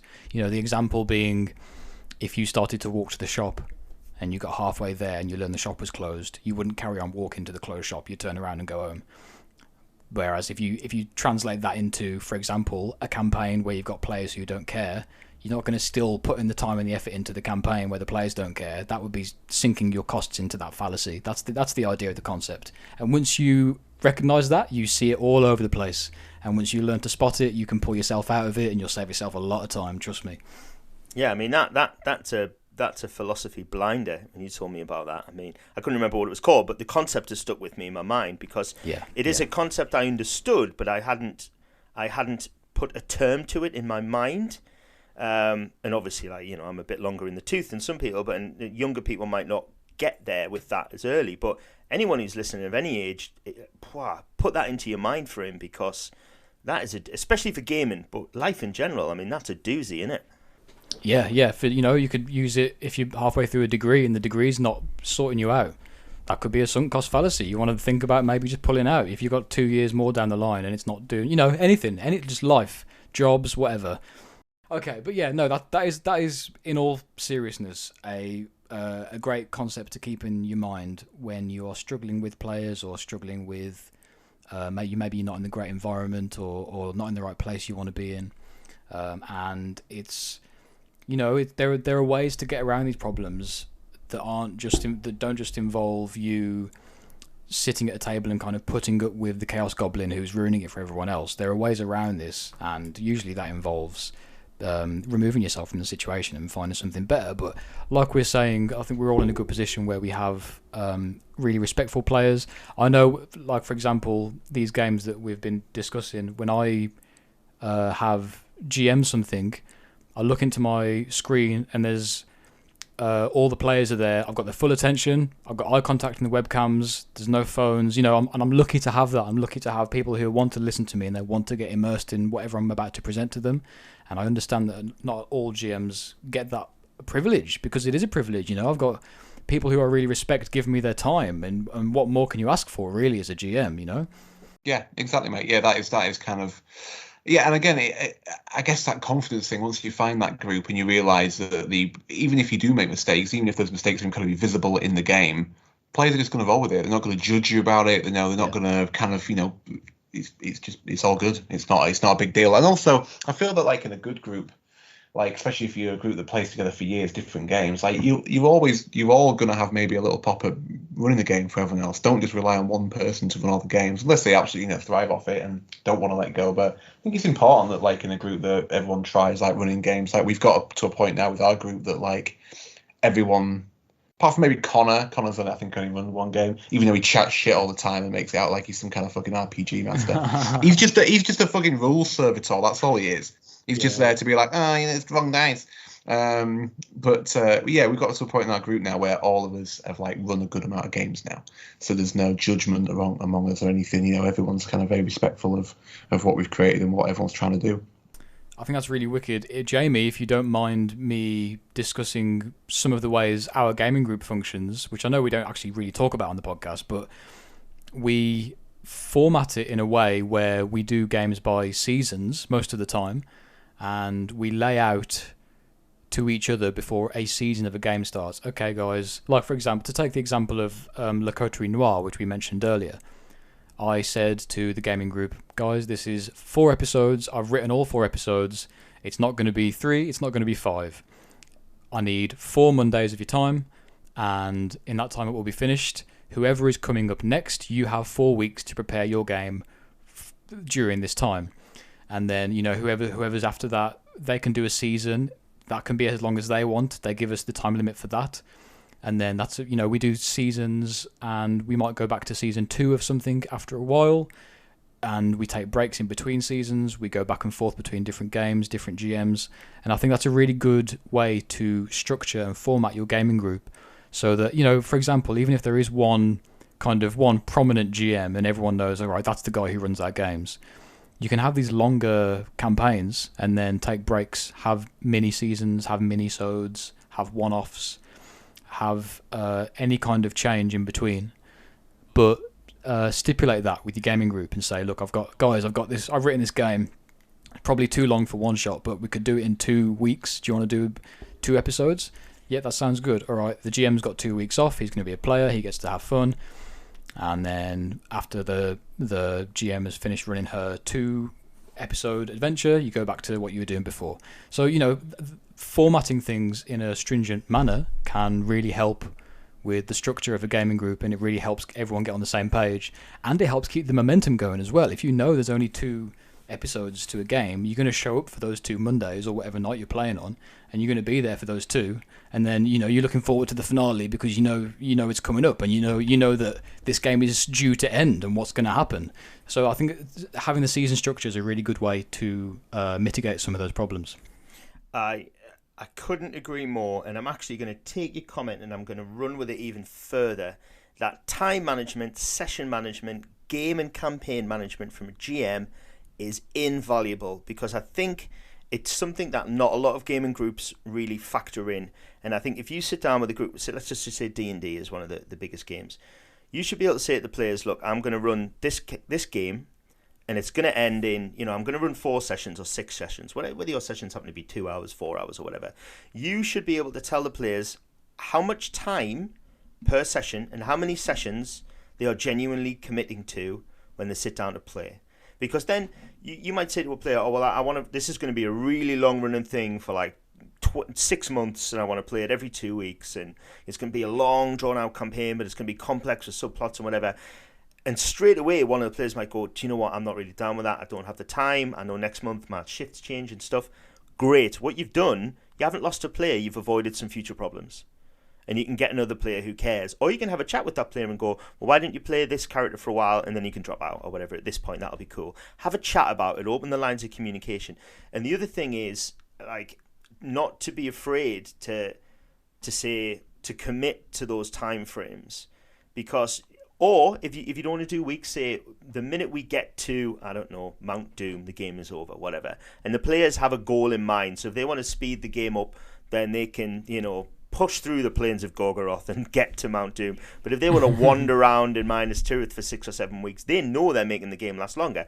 So there's a couple of ways to do that. But I think if you're not willing to give a time frame to your players as a GM, then I think there is this kind of wishy-washiness out of this thing, this kind of uncertainty which can fracture the group. So I think it's such a useful tool. And you know what? If you end up being 1 session short, 1 session long, or an hour or so, whatever, then that's okay. But, don't go into something and say, I'm going to run this game on a Saturday afternoon. We're going to start at 12 and finish about 4. And the guys are looking at their phones at 6 o'clock because you haven't finished. You can't do that. You can't do that with people's days. We all live busy lives now. We're blessed if we've just got, nothing on the schedule at all. But, whether it's weeks or whether it's hours, look at what you think you need time-wise to run that game and have a good chat with that players before you go into it. And it's different if you've just got a regular gaming group and you always meet at the same time. Great, that's fine, problem solved. But I think sometimes, especially with new players or new games or new groups, it can be super valuable just to lay out the amount of time that you are expecting them to commit with you. Yeah, definitely. You should definitely set out expectations with your players. And also, just in terms of game session lengths and stuff like that, I've really we now typically only play 2 hours. We just do a 2-hour session, just because I don't know, people have got busy schedules, and I feel like it's easy to keep people, easier, shall I say, to keep people kind of involved and engrossed for those 2 hours. So we kind of pretty much call it 2 hours. We only let it go a little bit longer than that. Mate, I've been a champion of the 2-hour session for years and years and years. It really has changed things. If I think when we first started playing, we do 4-hour sessions. Yeah. And we're by the end of it, you kind of fried, and Yeah. So 2 hours that's the one, definitely. I think we live in this world where 2 hours is like a shortish movie, or it's 2 long episodes of something. It's a chunk of time that you can associate and understand, and your attention span can last. Whereas you're right, especially me, I come from this old school idea of a role-playing session is 4 to 6 hours, sometimes 8 hours. What? I haven't got time for that anymore, but neither do I want to sit and play something for 6 hours. Mm-hmm. Yeah. Totally. Yeah, I completely agree. We have had some session where I finished off BPRD. To be fair, we did. We all met up, and it was the first time after lockdown. We had a longer session. To be fair, I think we did 3.5 hours, something like that. But in that situation, everyone was signed up for that. You know what I mean? Everyone was we're gonna. Well, no one knew we were actually finishing it, but it'd been a long time. I think it'd been 2 years since we had our previous session, because I didn't really want to do it online. Of course, there are exceptions. We're all going to be in an event where you're going to play all day. And that's fine that's because it's an exception, not the rule, and you know what you're getting into. So, and you have breaks and you do whatever, and it's all finished in one day. So, of course there are exceptions. Yeah, and I think having that confidence that we were talking about earlier, and having the conviction to bring your vision to the table, really helps with that 2-hour slot. If your game's 2 hours, you don't want to spend 45 minutes of that chatting shit and staring at your phones.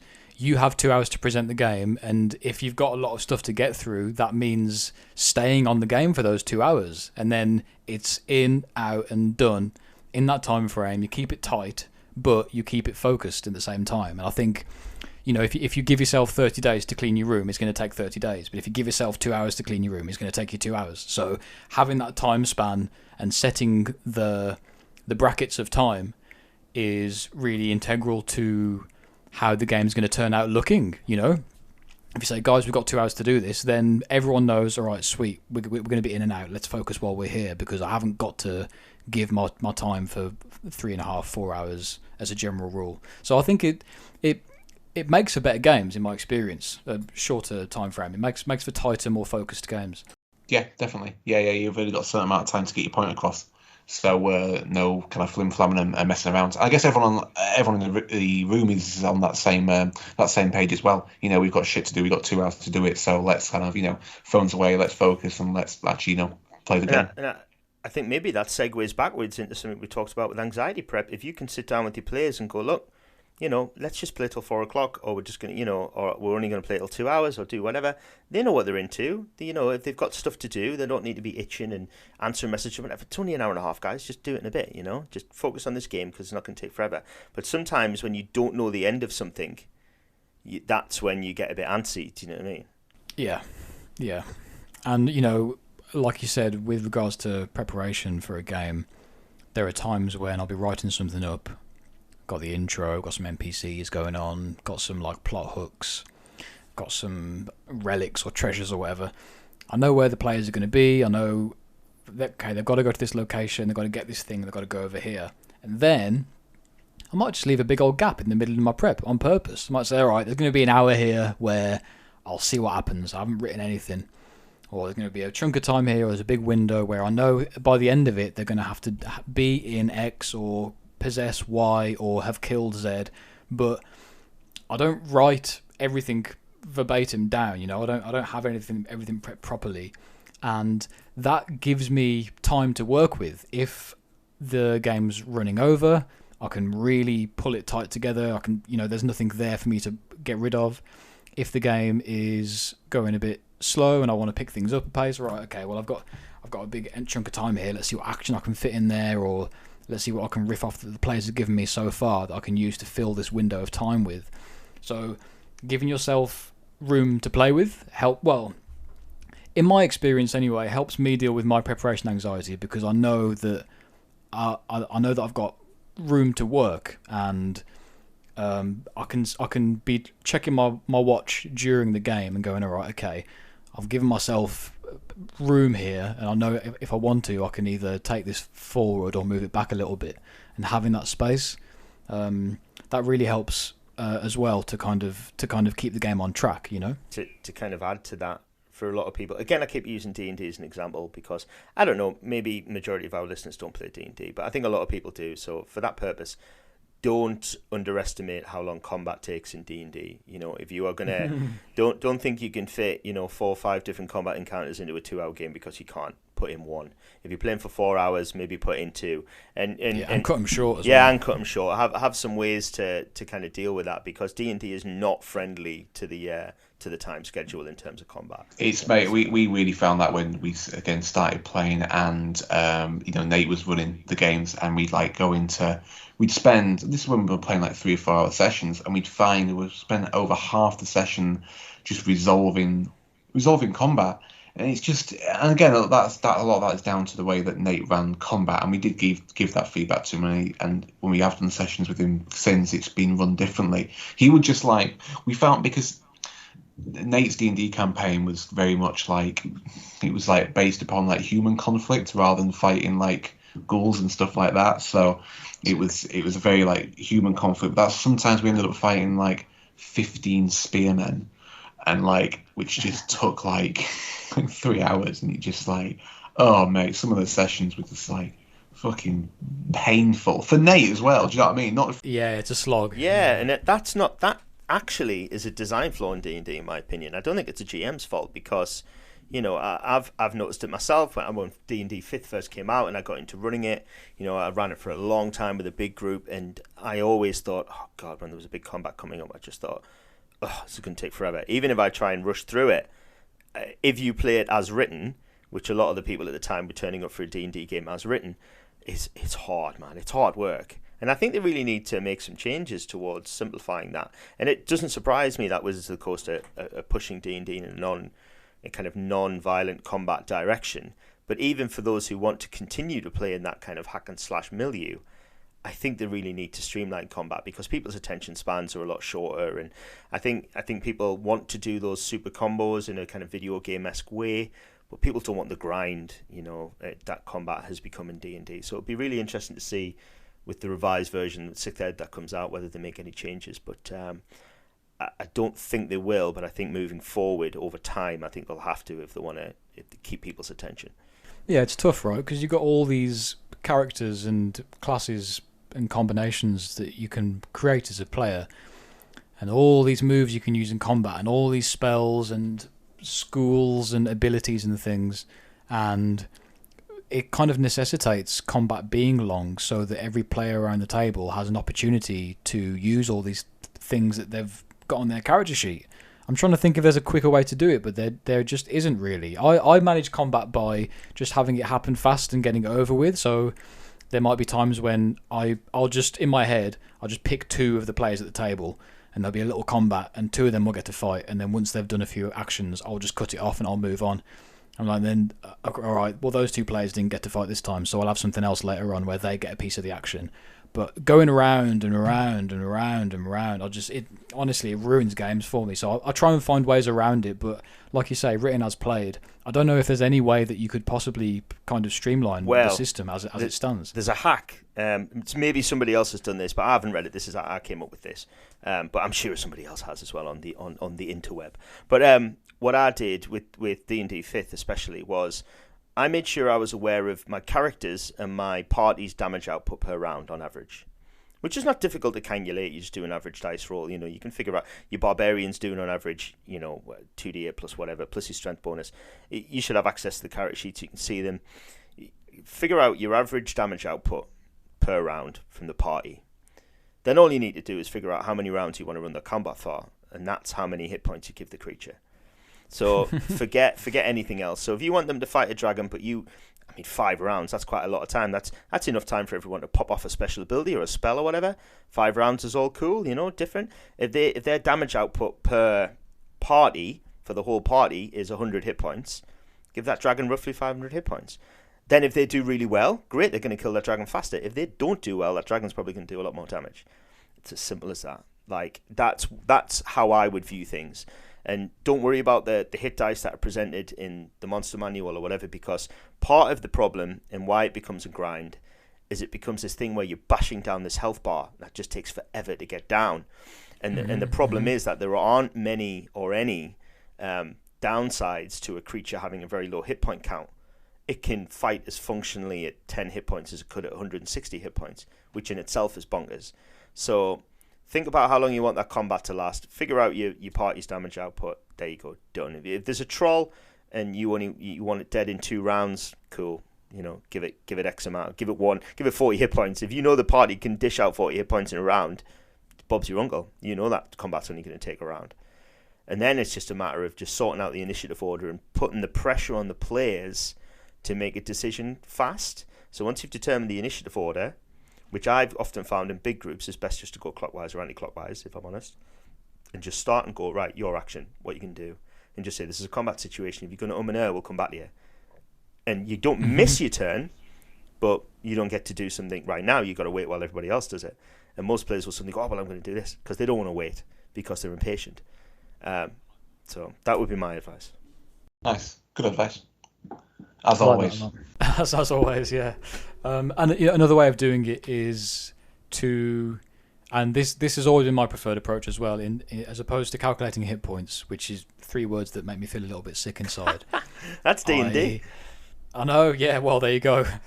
D&D. I vomit in my mouth a little bit, but I will. I don't use stat blocks really for the monsters, and we go and we fight something. Let's say we're just fighting a single creature. And we'll just go around, and if enough people have hit it and enough action has happened in combat, I'm thinking in my head, the movie we're making right now, if I was watching it, the scene should end here. Then the monster's dead. If someone lays a blow on it, and I think to myself, that should be the killing blow, then they've killed it. I'm not going, oh, there's 2 hit points left, let's go around again. Fuck that, man. If it feels like the monster should be dead, then kill it. You're in charge. If that's what it feels like, you want to keep the momentum going, then just do it that way. I think what you've struck on there is a really, really poignant thing about D&D. It's D&D as game rather than D&D as story. And I think D&D is in this unusual hybrid position of being, a narrative game, an RPG game, a storytelling game, if you will, maybe. But also a lot of people view it as Warcraft, Magic the Gathering, Warhammer, whatever it happens to be. It's a game. It's a game to be won. It's a game where they can peruse the rulebook, find the combo that breaks it, and defeat your troll or owlbear or dragon or whatever faster than you think it could. So, and again, this is coming back to having the right group. But if you sit down with a group of people who want to play, in brackets, D&D as written, then you will sometimes get a kind of negative reaction from players who've gone like, well, hang on, I'm fighting this and we've only done it. And he'll have a track of hit points. I've only done it 32 hit points. This must have been whatever. And you just go, it doesn't matter. You know what I mean? It doesn't matter to you, but it does matter to these players. And I think sometimes this is the problem. But I think it's D&D itself and the way it's written. I blame D&D really. I don't blame the GMs or the players. D&D is written in that kind of combo-y, heavy combat-y, kind of that grindy way. And I think D&D's got a lot of work to do to get itself out of that. And that's why other games move into this super narrative part of the industry, because D&D is kind of almost leans itself to not being super narrative. So I think the way that you're suggesting doing it, Henry, but if you think that should be the last blow, the killing blow, if it serves the purpose of the story for the dragon to die at that moment, then of course it should, because you're telling a joint tale, and you were in the director's chair. You need to like leave some stuff on the cutting room floor. Do you know what I mean? Like, and that again maybe comes back to GM confidence. You should have the confidence to apply the golden rule to any game, be it D&D or any other game. Change the rules to suit the story. The caveat there is as long as everyone's having fun. So make sure that the players don't feel cheated by the combat, that you've kind of ended fast or slow or whatever, because if they've created their character to do whatever, and then you're playing by a different set of rules, then they may be upset by that. But again, that's a separate issue. And that is why I never win at Trial by Dice. Luckily at Trial by Dice, there's so many prizes. Everyone's a winner, mate. Whee! Love that. Okay, I've got a question I want to ask you guys. Moving on from this, we could spend an entire episode complaining about D&D, I'm sure, but have you ever, either of you, as a GM, have you ever found yourself trying to get a person on the inside, picking one of your players and kind of collaborating with them in the shadows, and kind of having someone who's a player with the group but has maybe instruction to sabotage the group, or you want to kill them off, or is going to steer the narrative from within? Is that something that you've ever utilised? And if so, how did it go? I've never really collaborated with someone to try and get them to do that. Nate did, when his Nate's D&D campaign got deeper and he kind of got more confident in running stuff. He was definitely taking people out of the room to tell them certain bits of information. Ooh, okay. And that kind of culminated in Connor almost being I don't know, kind of how you describe him really. He was there kind of making sure that kind of the equilibrium was kept, and he would kind of, if not, he would take action within the group to make sure that it was, which culminated in him killing two of the players. But all within the confines, and not that situation where you've got, someone trying to be disruptive. It was all for the good of the game's narrative. So we've had that. That's probably the closest I've got in relation to that. Right, and it wasn't it wasn't overt. Did you know he was doing it, or was it a kind of really? Connor was good. He kind of played these cards close to his chest, and he kind of he never made these kind of true motivations kind of completely known, and he played it really well. For what I can remember, this is 6-7 years ago. But he did it well. Yeah, we didn't know that was his position within the group. But he had been kind of assigned, and then Connor I think just really took to his new position of shooting people in the head with a crossbow, whatever it was. Good man. Yeah. So his character thrived in it. So that's probably as close as I've got to that kind of thing. Right, and it was a success, you'd say. Definitely. Yeah. Again, but it's again, it all depends on the group, because you don't want some fucking asshat, do you know what I mean, absolutely relishing ruining the game for everyone else. Yeah. I want to go to a con for that. I think there's another.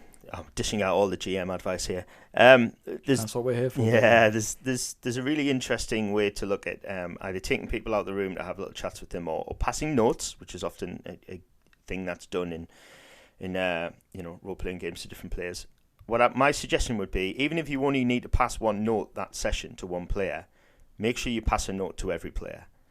Because there's nothing worse than being the player who doesn't get a note, or who doesn't get taken into the kitchen to have a quiet word or done whatever, because that person then feels special or different or whatever. Everybody else feels like they're missing out.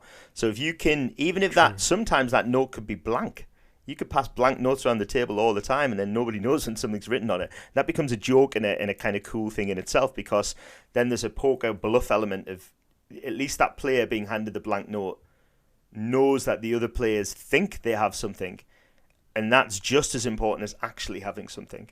You know, even if you've got 5 players and you hand out 4 blank notes and one's got something written on, then that is better than just handing out 1 note, because then all of the other players are going to look at that player going, well, I know you got a note, so now I'm just waiting to see what you do, and that can be quite tricky. So yeah, try and involve all the players if you're going to take players to one side, and even if you don't do it every session, you know, if you take a player to one side in a session, maybe find an excuse to take another player for a little secret chat, another session or whatever, just so you feel like you're spreading the love around the table. That would be my advice. I love that, man. I really like that. It's all about inclusivity here at Human Energy Field, isn't it? Yeah.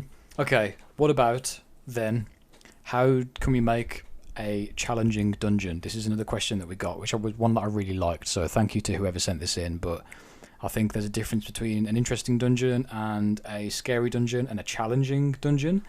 And, you know, whether it's horror or not, there are a lot of tools you can use to try and kind of develop that. So what do we think about that one? Have you got any notes on this one, Ager? On Dungeon Punks, in response to some of the stuff that you guys have said on your part, I think I'm sometimes guilty of letting my players off the hook too easily. And I think I've kind of maybe misidentified that as like, I'm just, you know, I'm letting them kind of fail forward, which is a phrase that people use. But there's a certain, you can only take that so far. When your players are pretty much like unkillable, and then for some reason I kind of got into my head that like, instead of death was like, engrossing part of the game, especially a horror game. Do you know what I mean? Like, what's very few things, scarier than, dying. I kind of just made them kind of invincible. And I kind of misidentified that, as like, that's good. I don't want to like challenge them, make it hard. I don't want to put blocks in the way. I want them to be constantly moving forward. And I haven't really run any games since in order to try and correct that and run it a different way. So I definitely want to hear what you guys think in terms of making a challenging game, because I think I'm definitely guilty of not making my games challenging enough for my players. Mm-hmm. Mm-hmm. Go on, Henry. Over to you, basically. Answer your own question. Okay. Basically, yeah. Yeah, right, okay. Henry Energy Field. I think challenging can come in a lot of different ways. I don't think it necessarily has to be combat related, although obviously in a lot of cases it is. But I try and come up with even stuff like riddles in the game or puzzles can be cool, challenge them actually mentally. I've had a few games where I've got one puzzle that I like to reuse a lot for different fantasy games, and there's a chamber with some statues in it, and the statues require various stimuli in order to unlock the door. So I'll just describe what's in the room, and then that's it, and the players slowly over time figure out that the certain things react to what they're doing, kind of like in the end of The Fifth Element, when they have all the pillars, and someone like breathes on a pillar and it moves, and then they figure out, oh, that's one done, that kind of stuff. Challenging in that sense can be really rewarding because there's no combat, there's no initiative, there's nothing happening perhaps, unless you want to like flood the dungeon slowly and put a time limit on it or something. But challenging the players actually mentally, I think, is a really great way to not only change the pacing between combat and between adventuring or whatever else you're doing, but also to get your players thinking. And player groups love riddles and puzzles. They love coming together and trying to solve something that they don't know how to solve, and I think that's a really good challenge to throw. It's always a lot of fun, especially as a GM, when you know the solution, you're watching everyone try and figure it out. That's always a laugh. But I think that's always some kind of challenge that I would like to put in is we don't have to use combat. Jamie, exactly like we were talking about World Beyond the Witchlight, and I was expected all these great things that were non-combat, and all we got was just kind of nothing and like fairy poo, but there are ways to have a good challenging game without combat, and great riddles and puzzles and labyrinths and things to solve would be a starting position for me. I do have other points, but I'm quite interested to hear from someone else. To me, I think challenge, and I'm putting this a bit to a wider context, a dungeon, but we seem to have spread it out to RPGs in general. Mm-hmm. To me, challenge is about loss. So that there has to be the threat of loss, and the threat has to be a valid threat. That could be loss of the character's life, it could be loss of resources, that could be loss of title, that could be loss of loved ones. Don't be afraid to make that loss anything that you want. If you think a player's going to spit their dummy out and be really genuinely upset because you've killed the character, then maim that character, get rid of that character's, as I said, title, or get rid of that character's favourite sword or magic item or whatever. But challenge is about loss. The characters have to be able to lose something or have lost something due to their actions and choices in the game. Because otherwise what you end up with is this sitcom-esque RPG where there is this default beginning at every session where they're fully healthy, got all their gear, lovely and smiley, and then stuff happens. And they don't care because no matter what happens in that session, the next session again is a default, back in the tavern, everyone's healthy and happy and whatever. There's no loss there. There's no genuine meta plot loss that can happen, because those losses will drive narrative.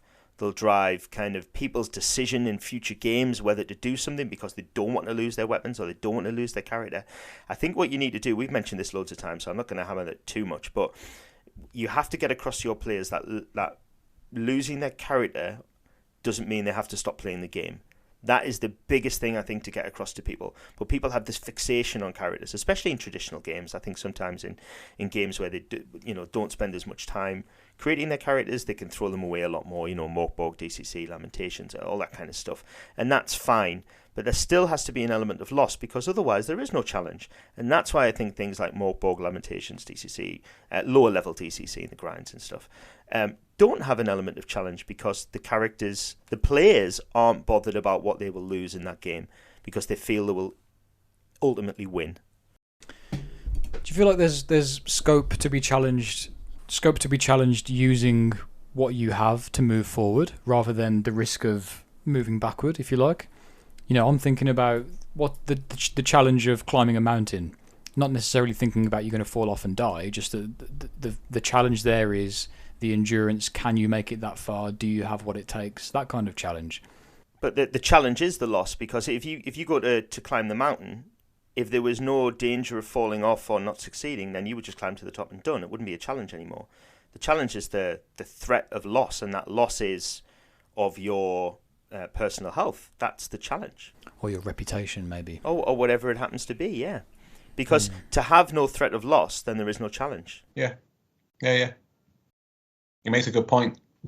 Well, I mean, there are many good points being made. I like it a lot. Yeah. I'm just trying to think about in a broader sense. The question was about dungeons, but I think it's probably pertinent to broaden it out, as we've said. I'm just trying to think about ways to kind of get player groups working together and, facing down things and obstacles and challenges in a wider sense, rather than just worrying about losing something from their inventory or whatever. I think what you're saying is true, and I think there's a lot to be said for the threat of, especially stuff coming off your character sheet. Losing health points, or in the case of World of Darkness, when you lose your blood points or glamour or willpower or something. There's a tangible difference there. That's going to be a real kind of signal to the players. Hey, you better watch what you're doing, because changes can happen if you don't be careful. And I really like that. But that's not necessarily challenge to me. That's like risk, And I think there's a difference between challenge and risk. I think they're not necessarily mutually exclusive, but I do think you could have one without the other. Can you? Because I think like that. I know what you mean, but at the same time, if you want to boil it down to something like an obvious example, like a group of players fighting a monster, even if the challenge is high, how can you have high challenge there fighting that monster if there's no potential for loss? Maybe you're just not good enough to fight it. I don't know. Just go to a pub instead. You could just go Greg's, mate. Get yourself a sausage roll. Get yourself a pie in a tin. I think what you've said there, kind of casually as a throwaway comment, but actually is quite a poignant thing. If the monster is too tough for the creatures to fight, then I think it can be interesting for players to realise that something is beyond their capabilities. And that's part of presenting a world that maybe is, three-dimensional and full of challenges, in brackets, that the players are not yet capable of meeting.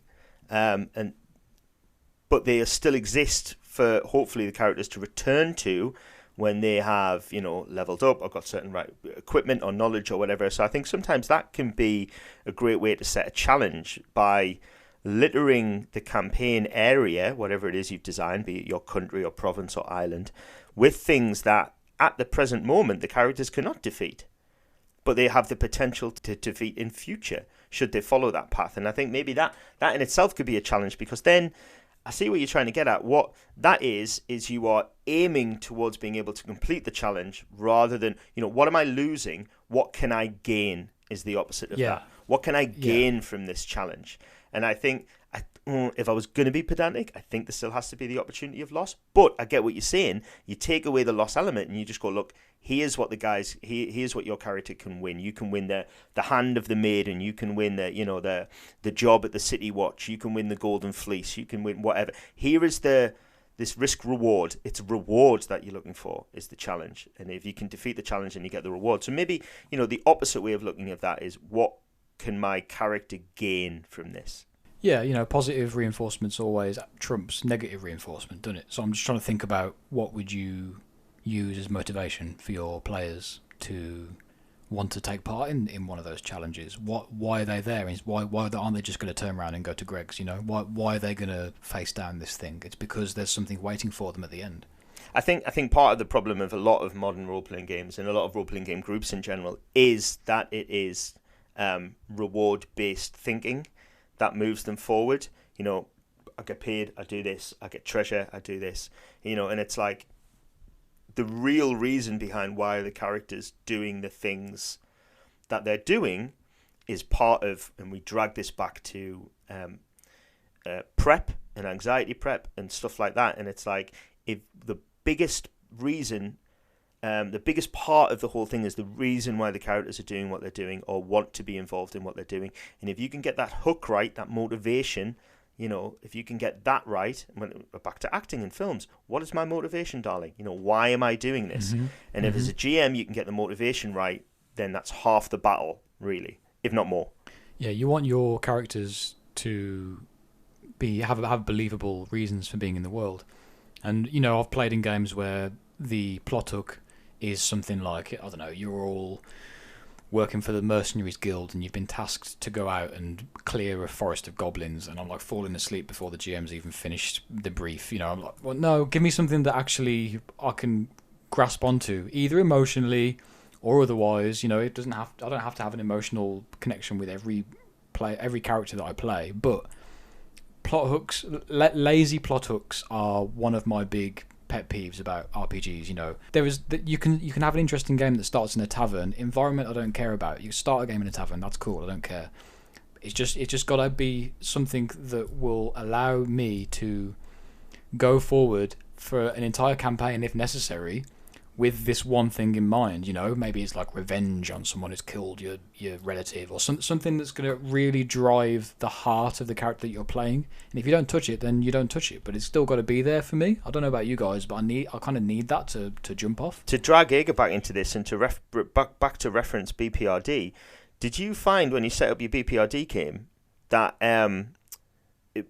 having such a thing as the Bureau and being agents or whatever, being sent off on missions, so to speak, does that get rid of a lot of that problem about coming up with a hook? Yeah, certainly. Yeah, again, you really have to take what you can in terms of trying to get your players invested. So using, a property that people are already interested in and that are people already excited to jump into that universe helps. And again, chucking in all those different kind of locations that people kind of find, exciting helps. So you've got all those kind of like easy wins that people kind of, it's kind of people's ears prick up. Again, it's something like, you're in a village called, Daggerfall, and then, there's, like you said, there's some fucking goblins up the road. Who gives a fuck about that at all? So fair enough, some people will, but I have no interest in playing with them. And Yeah, having that kind of that world already set out that that people are buzzing about really does help. For example, if you take like Body's Mothership, you've got that kind of straight away as soon as you start describing the world, you've got that aliens kind of like space trucker vibe. So we're not playing Aliens the RPG, but straight away you've kind of got that kind of vibe there, and it brings you in. I don't get it. There's so many people like that whole, the goblins are nicking all the cheese from the local shop or whatever. Like, you need to go bash them in. I'd, fucking hell. For people Yeah. that bored, that's like fun. I don't want to sound like a snob, but fuck me. No, do you know what? I've said this a lot myself, and I've also been able to point the finger at myself and think, I might take my role playing too seriously, and that's fine, and as long as again, golden rule, as long as everyone around the table I'm playing with is having fun, then that's great. But, and there was something that struck me. I don't watch Big Bang Theory, but obviously I've seen it. It's hard to avoid that kind of thing. But I have seen an episode. We know you watch it, mate. We know you watch it. Oh, no. There's a there may be several parts where they're playing D&D, but one scene I saw where they were playing D&D, and I thought, no wonder people play D&D badly, because they're watching television. They're watching television thinking this is how you play D&D, and then I'm thinking, hang on, actually, is that how people have been playing D&D for years, and I'm just not playing it that way anymore, and I'm not watching these YouTube playthroughs or, Critical Role or whatever, and it's like, it's full of these puns and gags and jokes, and there is no plot and like whatever, and there's a dragon in a room that it can't fit through the doors, no one cares how it got there, you know what I mean? It's like and it's all this stuff in it, and I'm like, no wonder people play D&D badly, because these guys are there for all intents and purposes, they're gaming role models. Yeah, well, I think things get brought and watered down over time, don't they? And I'm not blaming Big Bang. It's Big Bang, it's Stranger Things, it's World of Warcraft, especially World of Warcraft. I mean, like, that's done the most damage to D&D, I think, over probably the 40 years of its existence, 40, 50 years of its existence, by defining these party roles and these firmly identified classes of, people. It makes me feel. So you were talking about D&D making you feel sick in your mouth. People would say, "I'll play the tank. I'll play the, whatever." And there's other terms that I get for the different roles in the party, like the healer or whatever. Like, and it's probably not even called that, the medic or whatever. Like, whatever they call them. And people go into D&D, and you even read all these online D&D bloggers going like, "Oh, how to build the best, like." DPS class. Yeah, and it's like, ugh, like, no wonder, because if that is what people are getting when they look at something, then they're bound to reflect that on their tabletop. And I guess maybe we're all either lucky or elitist or whatever to be playing like intellectual games or whatever. But I don't think it's like that. I think it's just. It's what you want out of your game, and if you want a higher emotional response or a better I guess it's like what do you sit down and put on your television? You can watch a finely crafted film or an art house movie or whatever, or you can put Big Bang Theory on, and what are you gonna what are you gonna allow wash over you? And I guess it's the same choice with the gaming table. You've got those choices about what kind of role playing game to experience when you sit down. Yeah, but I guess it's unfair to just hate on people that are doing what they enjoy. Do you know what? I don't hate on them for enjoying it. I think I do, Jamie. I do. In my defense, and in defense of the podcast, I think what we've always said is if everybody's having fun, then you're doing it right. And I've often said, I've been guilty in the past when I was a lot younger of looking down at people who aren't playing it brackets right. And I don't think that anymore. But what does concern me about those players, and especially the GMs, is how much extra fun could they be having, or not even fun, but how much more could they be getting out of the hobby, and how much more kind of interesting, valuable, kind of resonant could it be? Because what I worry is the people who are playing D&D in that Big Bang style are probably playing it for a few weeks or a few months or a year or a summer, and then dumping it and not continuing it, and they don't care because they played it like they played FIFA 2019 or whatever it happens to be, and it's just to be picked up and put down. Whereas if you're really into role-playing game as a form of, improvisational theatre or, narrative storytelling or all that kind of stuff, then it's almost like it's become a very different hobby, I think, and it has different players. Mm. Yeah, definitely. I guess it's that video. I think the video game influence, like you said, like min-maxing characters and stuff, and the tank and stuff. That's all that's the standard like World of Warcraft stuff, isn't it? Mm. It's a shame. It is a shame, and I think that's just unfortunately, and it's gone full circle. Role-playing games influence computer games, and then finally, computer games are influencing the way people play role-playing games, and I guess that's natural. Yeah. Yeah, and it's possible to enjoy both separately. It's not like you can't have one and not the other one. It's just about identifying how you want to approach either of them, and if that's the same way, then that's cool. If that's a different way, then even better. It's So I've got one last question I want to ask both you guys, obviously particularly Ager, and then we can think about maybe wrapping this wonderful conversation up. But Ager, if you could run, ideally, any one game, campaign of any length in any setting, expertly well, what would it be? Oh, man. Thanks for the heads up on this question, mate. Yeah. Yeah, Got you out on that one. Yeah. Well, apart from a Spinal Tap. I'd do a Spinal Tap RPG. These D10s go to 11. It's just no 0. It's got 11. It's peaked. Well, they certainly don't use D8s, do they? Come on. I genuinely really wish you'd give me a heads up on this. Sorry. No. For me to run, also, so not to play, to run. Yeah. As a GM, yeah. What would you love to run that you get the most out of, or something that you've always wanted to run?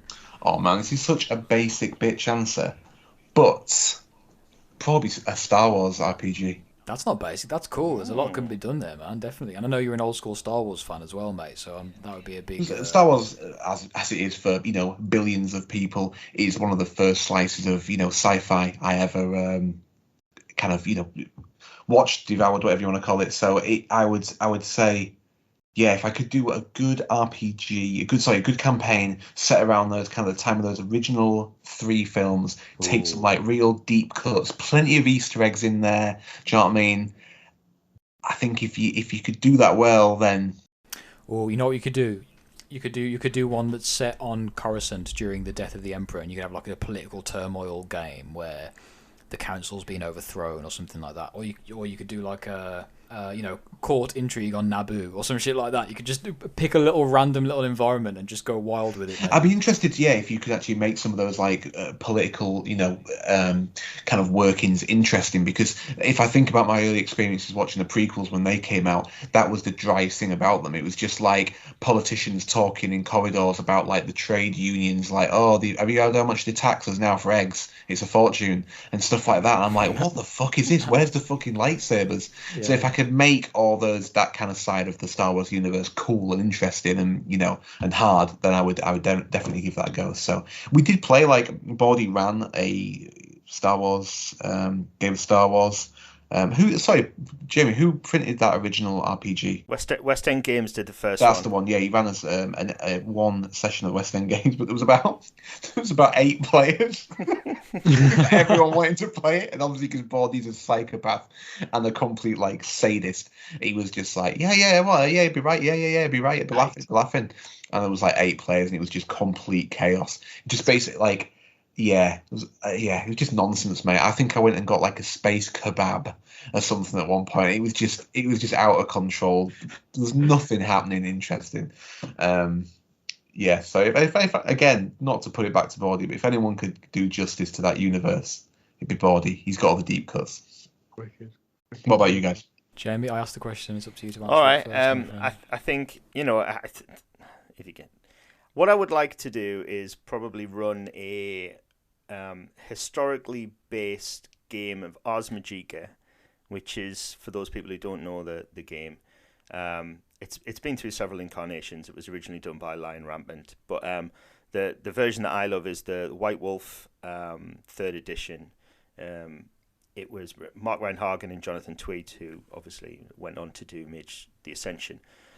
For World of Darkness. It is the pseudo medieval European version of the World of Darkness before World of Darkness even existed. But the reason that it's so hard to play is that you can't really play it with anyone who hasn't read the rulebook. It's really the spellcasting rules are very complicated. The character creation rules are quite complicated in a way, because you create one magi, then two companions and three grogs and like a character tree, and then everyone has to get together to create your covenant, and then the whole idea is to play your covenant through 4 seasons, and it's very involved, and it just requires every member of the group to be whole hog committed to the journey from the beginning, but also to own the book and read the book, which, as we all know, modern life is rubbish. We very rarely have time to do that with everybody. But I think to pick a historical time period, whether, it's traditionally set in 1197, but, maybe drag it forward a couple of hundred years or whatever, do a European-based historical, pseudo-historical, but a historically based game with Ars Magica where everyone's read the book and everyone knows how the spellcasting works, I think would be an absolute joy to run that for people who are committed. But I think, as a postscript to that answer, I think running anything where the players have made the effort to read the book that you're running, it is a wonderful win, because how many times do we sit down and run a game that, and do you know what, we don't expect players to have read, we don't expect people who are playing Shadowrunners to have read Shadowrun cover to cover. We don't expect them to have read, I don't know, whatever it is, the Cypher system cover to cover. But if they have, then it would work better, and they can sit down with the idea that, well, you might be doing your own justice on it, but at least you know the grounding of what's happening. You don't have to ask, what's this stat? What's this dice? What's this pool for? How do I create a character? How do I do a task resolution for this? If everybody around the table knew the answers to all those questions, how much more could you just then focus on the story and not the mechanics and everything else? That would be my joy for it. Not so we could all sit and be rules lawyers, just so the rules could genuinely take a back seat because I don't have to explain them to anyone. That would be wonderful. Yeah, you can focus on the bits that matter. Yeah, that's a good point in terms of putting because I always feel personally attacked here, Jamie, because I am I'm not known for my prowess when it comes to using an RPG or any kind of gaming system's rules. But you are right. I've always seen that. Well, if I just don't learn the rules, then the rules aren't important. But they are, because they become a barrier during the game, because then I worry about them, or I have to ask the person running the game or another player. So if I actually just sat down and learnt the rules, I wouldn't have to think about them during the game, and therefore they melt into the background. I've never really thought about it like that. I thought by kind of pretending they weren't there, and I didn't have to spend a few hours looking at the book, so they wouldn't be a big deal. But actually, I'm making them a much bigger deal than if I actually just sat down and spent some time learning my character and learning the rules. Then, never thought of it like that. So that's who would have thought that? interesting. Wow. I know, it's strange, isn't it? Yeah. Look at that. So if you've learned one thing from sitting down with us today, Ager, it's that you should read the rules of the book that you're playing. It is, mate. I appreciate it. Thank you very much. I owe you to. Funny. Well, Jamie, I was going to say Mage the Ascension, so you kind of you've got a better version of the answer than I have. it's kind of the same answer. Yeah, it's kind of the same answer. Yeah, although thinking about it again, I'd rather play Ars Magica than Mage the Ascension as well. So I understand that definitely. I think it's a good. It's the better version of the game, isn't it? Really. It's just the original. I mean, don't get me wrong. There's something wonderful about being able to take that Ars Magica spell system and drag it into the modern day and do all sorts of weird and wonderful settings with it. So yeah, I can totally see Mage the Ascension as an option. I mean, that would be a second choice. Yeah, second choice. You know what? I would like to. This isn't my first option, but I would really love to do a Rogue Trader 40k style game. I think that'd be wicked. You could have a lot of fun with that. But I've always wanted to and dabble in writing when I have the chance, although it's not going anywhere. Run a game of corporate espionage in the near future, kind of like Inception or Elysium or Cyberpunk, something that's kind of it's not overly futuristic and dystopian, but it's just far enough in the future like Inception is, where there's some stuff that's going on that is a little bit sci-fi, and have the players working for corporations who are, assassinating bankers and escorting journalists, and this globe-trotting James Bond kind of thriller. I'd just love to do something like that. I don't know why. I think it'd be really, really cinematic. Yeah, I think maybe, I mean, traditionally that would have been called maybe techno thriller, which I think would kind of, but then we've moved past that. We think techno thriller is bloody Altered Carbon or whatever. But yeah, I think there's a lot of scope for that kind of, and you don't see a lot of role-playing games like that. I'm trying to think of something that would fill that niche on the shelf, and I'm struggling to think. Almost James Bond meets Inception meets kind of Tenet, that kind of thing. Yes. Yeah, Yes. I can't think of a game that leaps to mind that provides a framework for that, if I'm honest. No. I mean, I'd use Knights Black Agents as a jumping off point, but in terms of a setting, no idea. But I have started writing some little notes and stuff for that I'd want to do, but it's not going to go anywhere. But I just think that'd be really awesome, man. You mentioned Tenet, and for all the shit that film gets, I just love the style and the look of it. I think it's visually, I think it's a really great film. And yeah, just I love. I'm a big guy. I'm a big corporate espionage guy. I don't know why. That's really cool. You can do all sorts with it. I mean, you can do John le Carre, you could do Leon, you could do you could do Heat, Ronin. Ronin, all that kind of cool stuff. Yeah. Oh, definitely. Heat, man! I gotta watch Heat again. How good's Heat? Bordy doesn't like Heat. Yeah, but Bordy doesn't like True Detective. What's wrong with him? Or Terminator. He don't like Terminator 2. But yet he likes the Detectorists. Come on. Oh, what? Oh, let's not get into that. Stick. No. Yeah. Do you know what? I do like the Detectorists, but I'm just saying, of all the stuff that he doesn't like, and then he likes this kind of, really genteel kind of. Oh yeah, he's a bona fide psychopath. Yeah. Yeah. Okay, what do you think, guys? Were we happy with our last 2 hours of talking? You guys happy to pull it together there? I think so, mate. I think we've done real justice to all the questions that your listeners have sent in. Some good questions there, actually. All the questions that we get are like, what's the best way to cook potatoes and stuff like that. So it's good to get some ones that are actually some, bit of substance. You get out what you put in. I don't know what you're getting at, Jimmy. Should I be insulted by that? I don't know. Okay, well, yeah, no, you're right. Listeners have sent in some really good questions, so thank you for sending in the responses to the polls. Thank you for listening. This is 1 year of Human Energy Field. If you've been with us from the beginning, then from the bottom of my heart and the bottom of Jamie's heart, I know you agree with me here, Jamie. Just thank you so much for giving us your time, for joining the open call-ins if you joined us on those, to have a chat with us live on Skype, for chatting with us on the Discord, for DMing us on Instagram and having a chat with us there. Thank you for buying Caer Mundus if you brought a copy. Thank you for your attention and your feedback. I know we have listeners from around the world. All continents listen to this podcast, and I just want to send our love and our gratitude and our thanks out across the globe to everyone. So just thank you from the bottom of our hearts. It's been a great year. We've made friends, haven't we, online, and we've got ourselves in situations we wouldn't thought we would have been in, and conversations we never thought we'd have, and all the rest of it. So the first year of Human Energy Field has been really great, and I just want to extend my gratitude to you, the listeners. So thank you for that. Yeah, do you know what? I want to echo that. Two things. Firstly, without being too over emotional, I want to extend my thanks to Egan, not just for coming on, but for coming on the first time, supporting us, for being willing to support us. Who've never done a podcast before. When you are the biggest podcast that we listen to. Our biggest influence for HEF was Dungeon Punks. We've always said that. We wouldn't have done it if it wasn't for Dungeon Punks, with the support and the kind of encouragement that you guys gave us. The fact that we wouldn't even know each other if it wasn't for the Dungeon Punks, which is, we do. You've always had that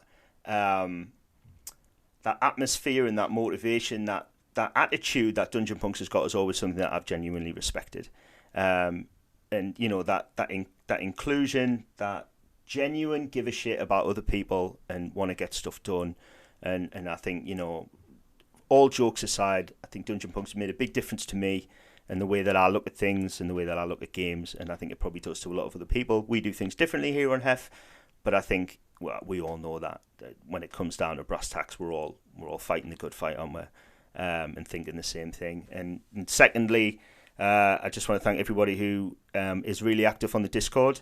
I don't really use social media as an individual, but the Discord is somewhere that I really like to go and have a chat about RPGs and movies and books, and I like to hear people's recommendations and maybe just what people are up to and everything. And the atmosphere is really good over there on the Discord, and I really appreciate everyone who makes an effort to be really active on that Discord. So thank you to all of them. They know who they are. There's a core of really active Discord fans and other listeners. Our guys. Yeah, and you know what? Like, thank you for that. And let's make, we've done year one. Let's move forward and do some extra stuff with the Discord and put into effect some of the plans, for 2022 that we want to do. We're going to move forward with that, I think. So.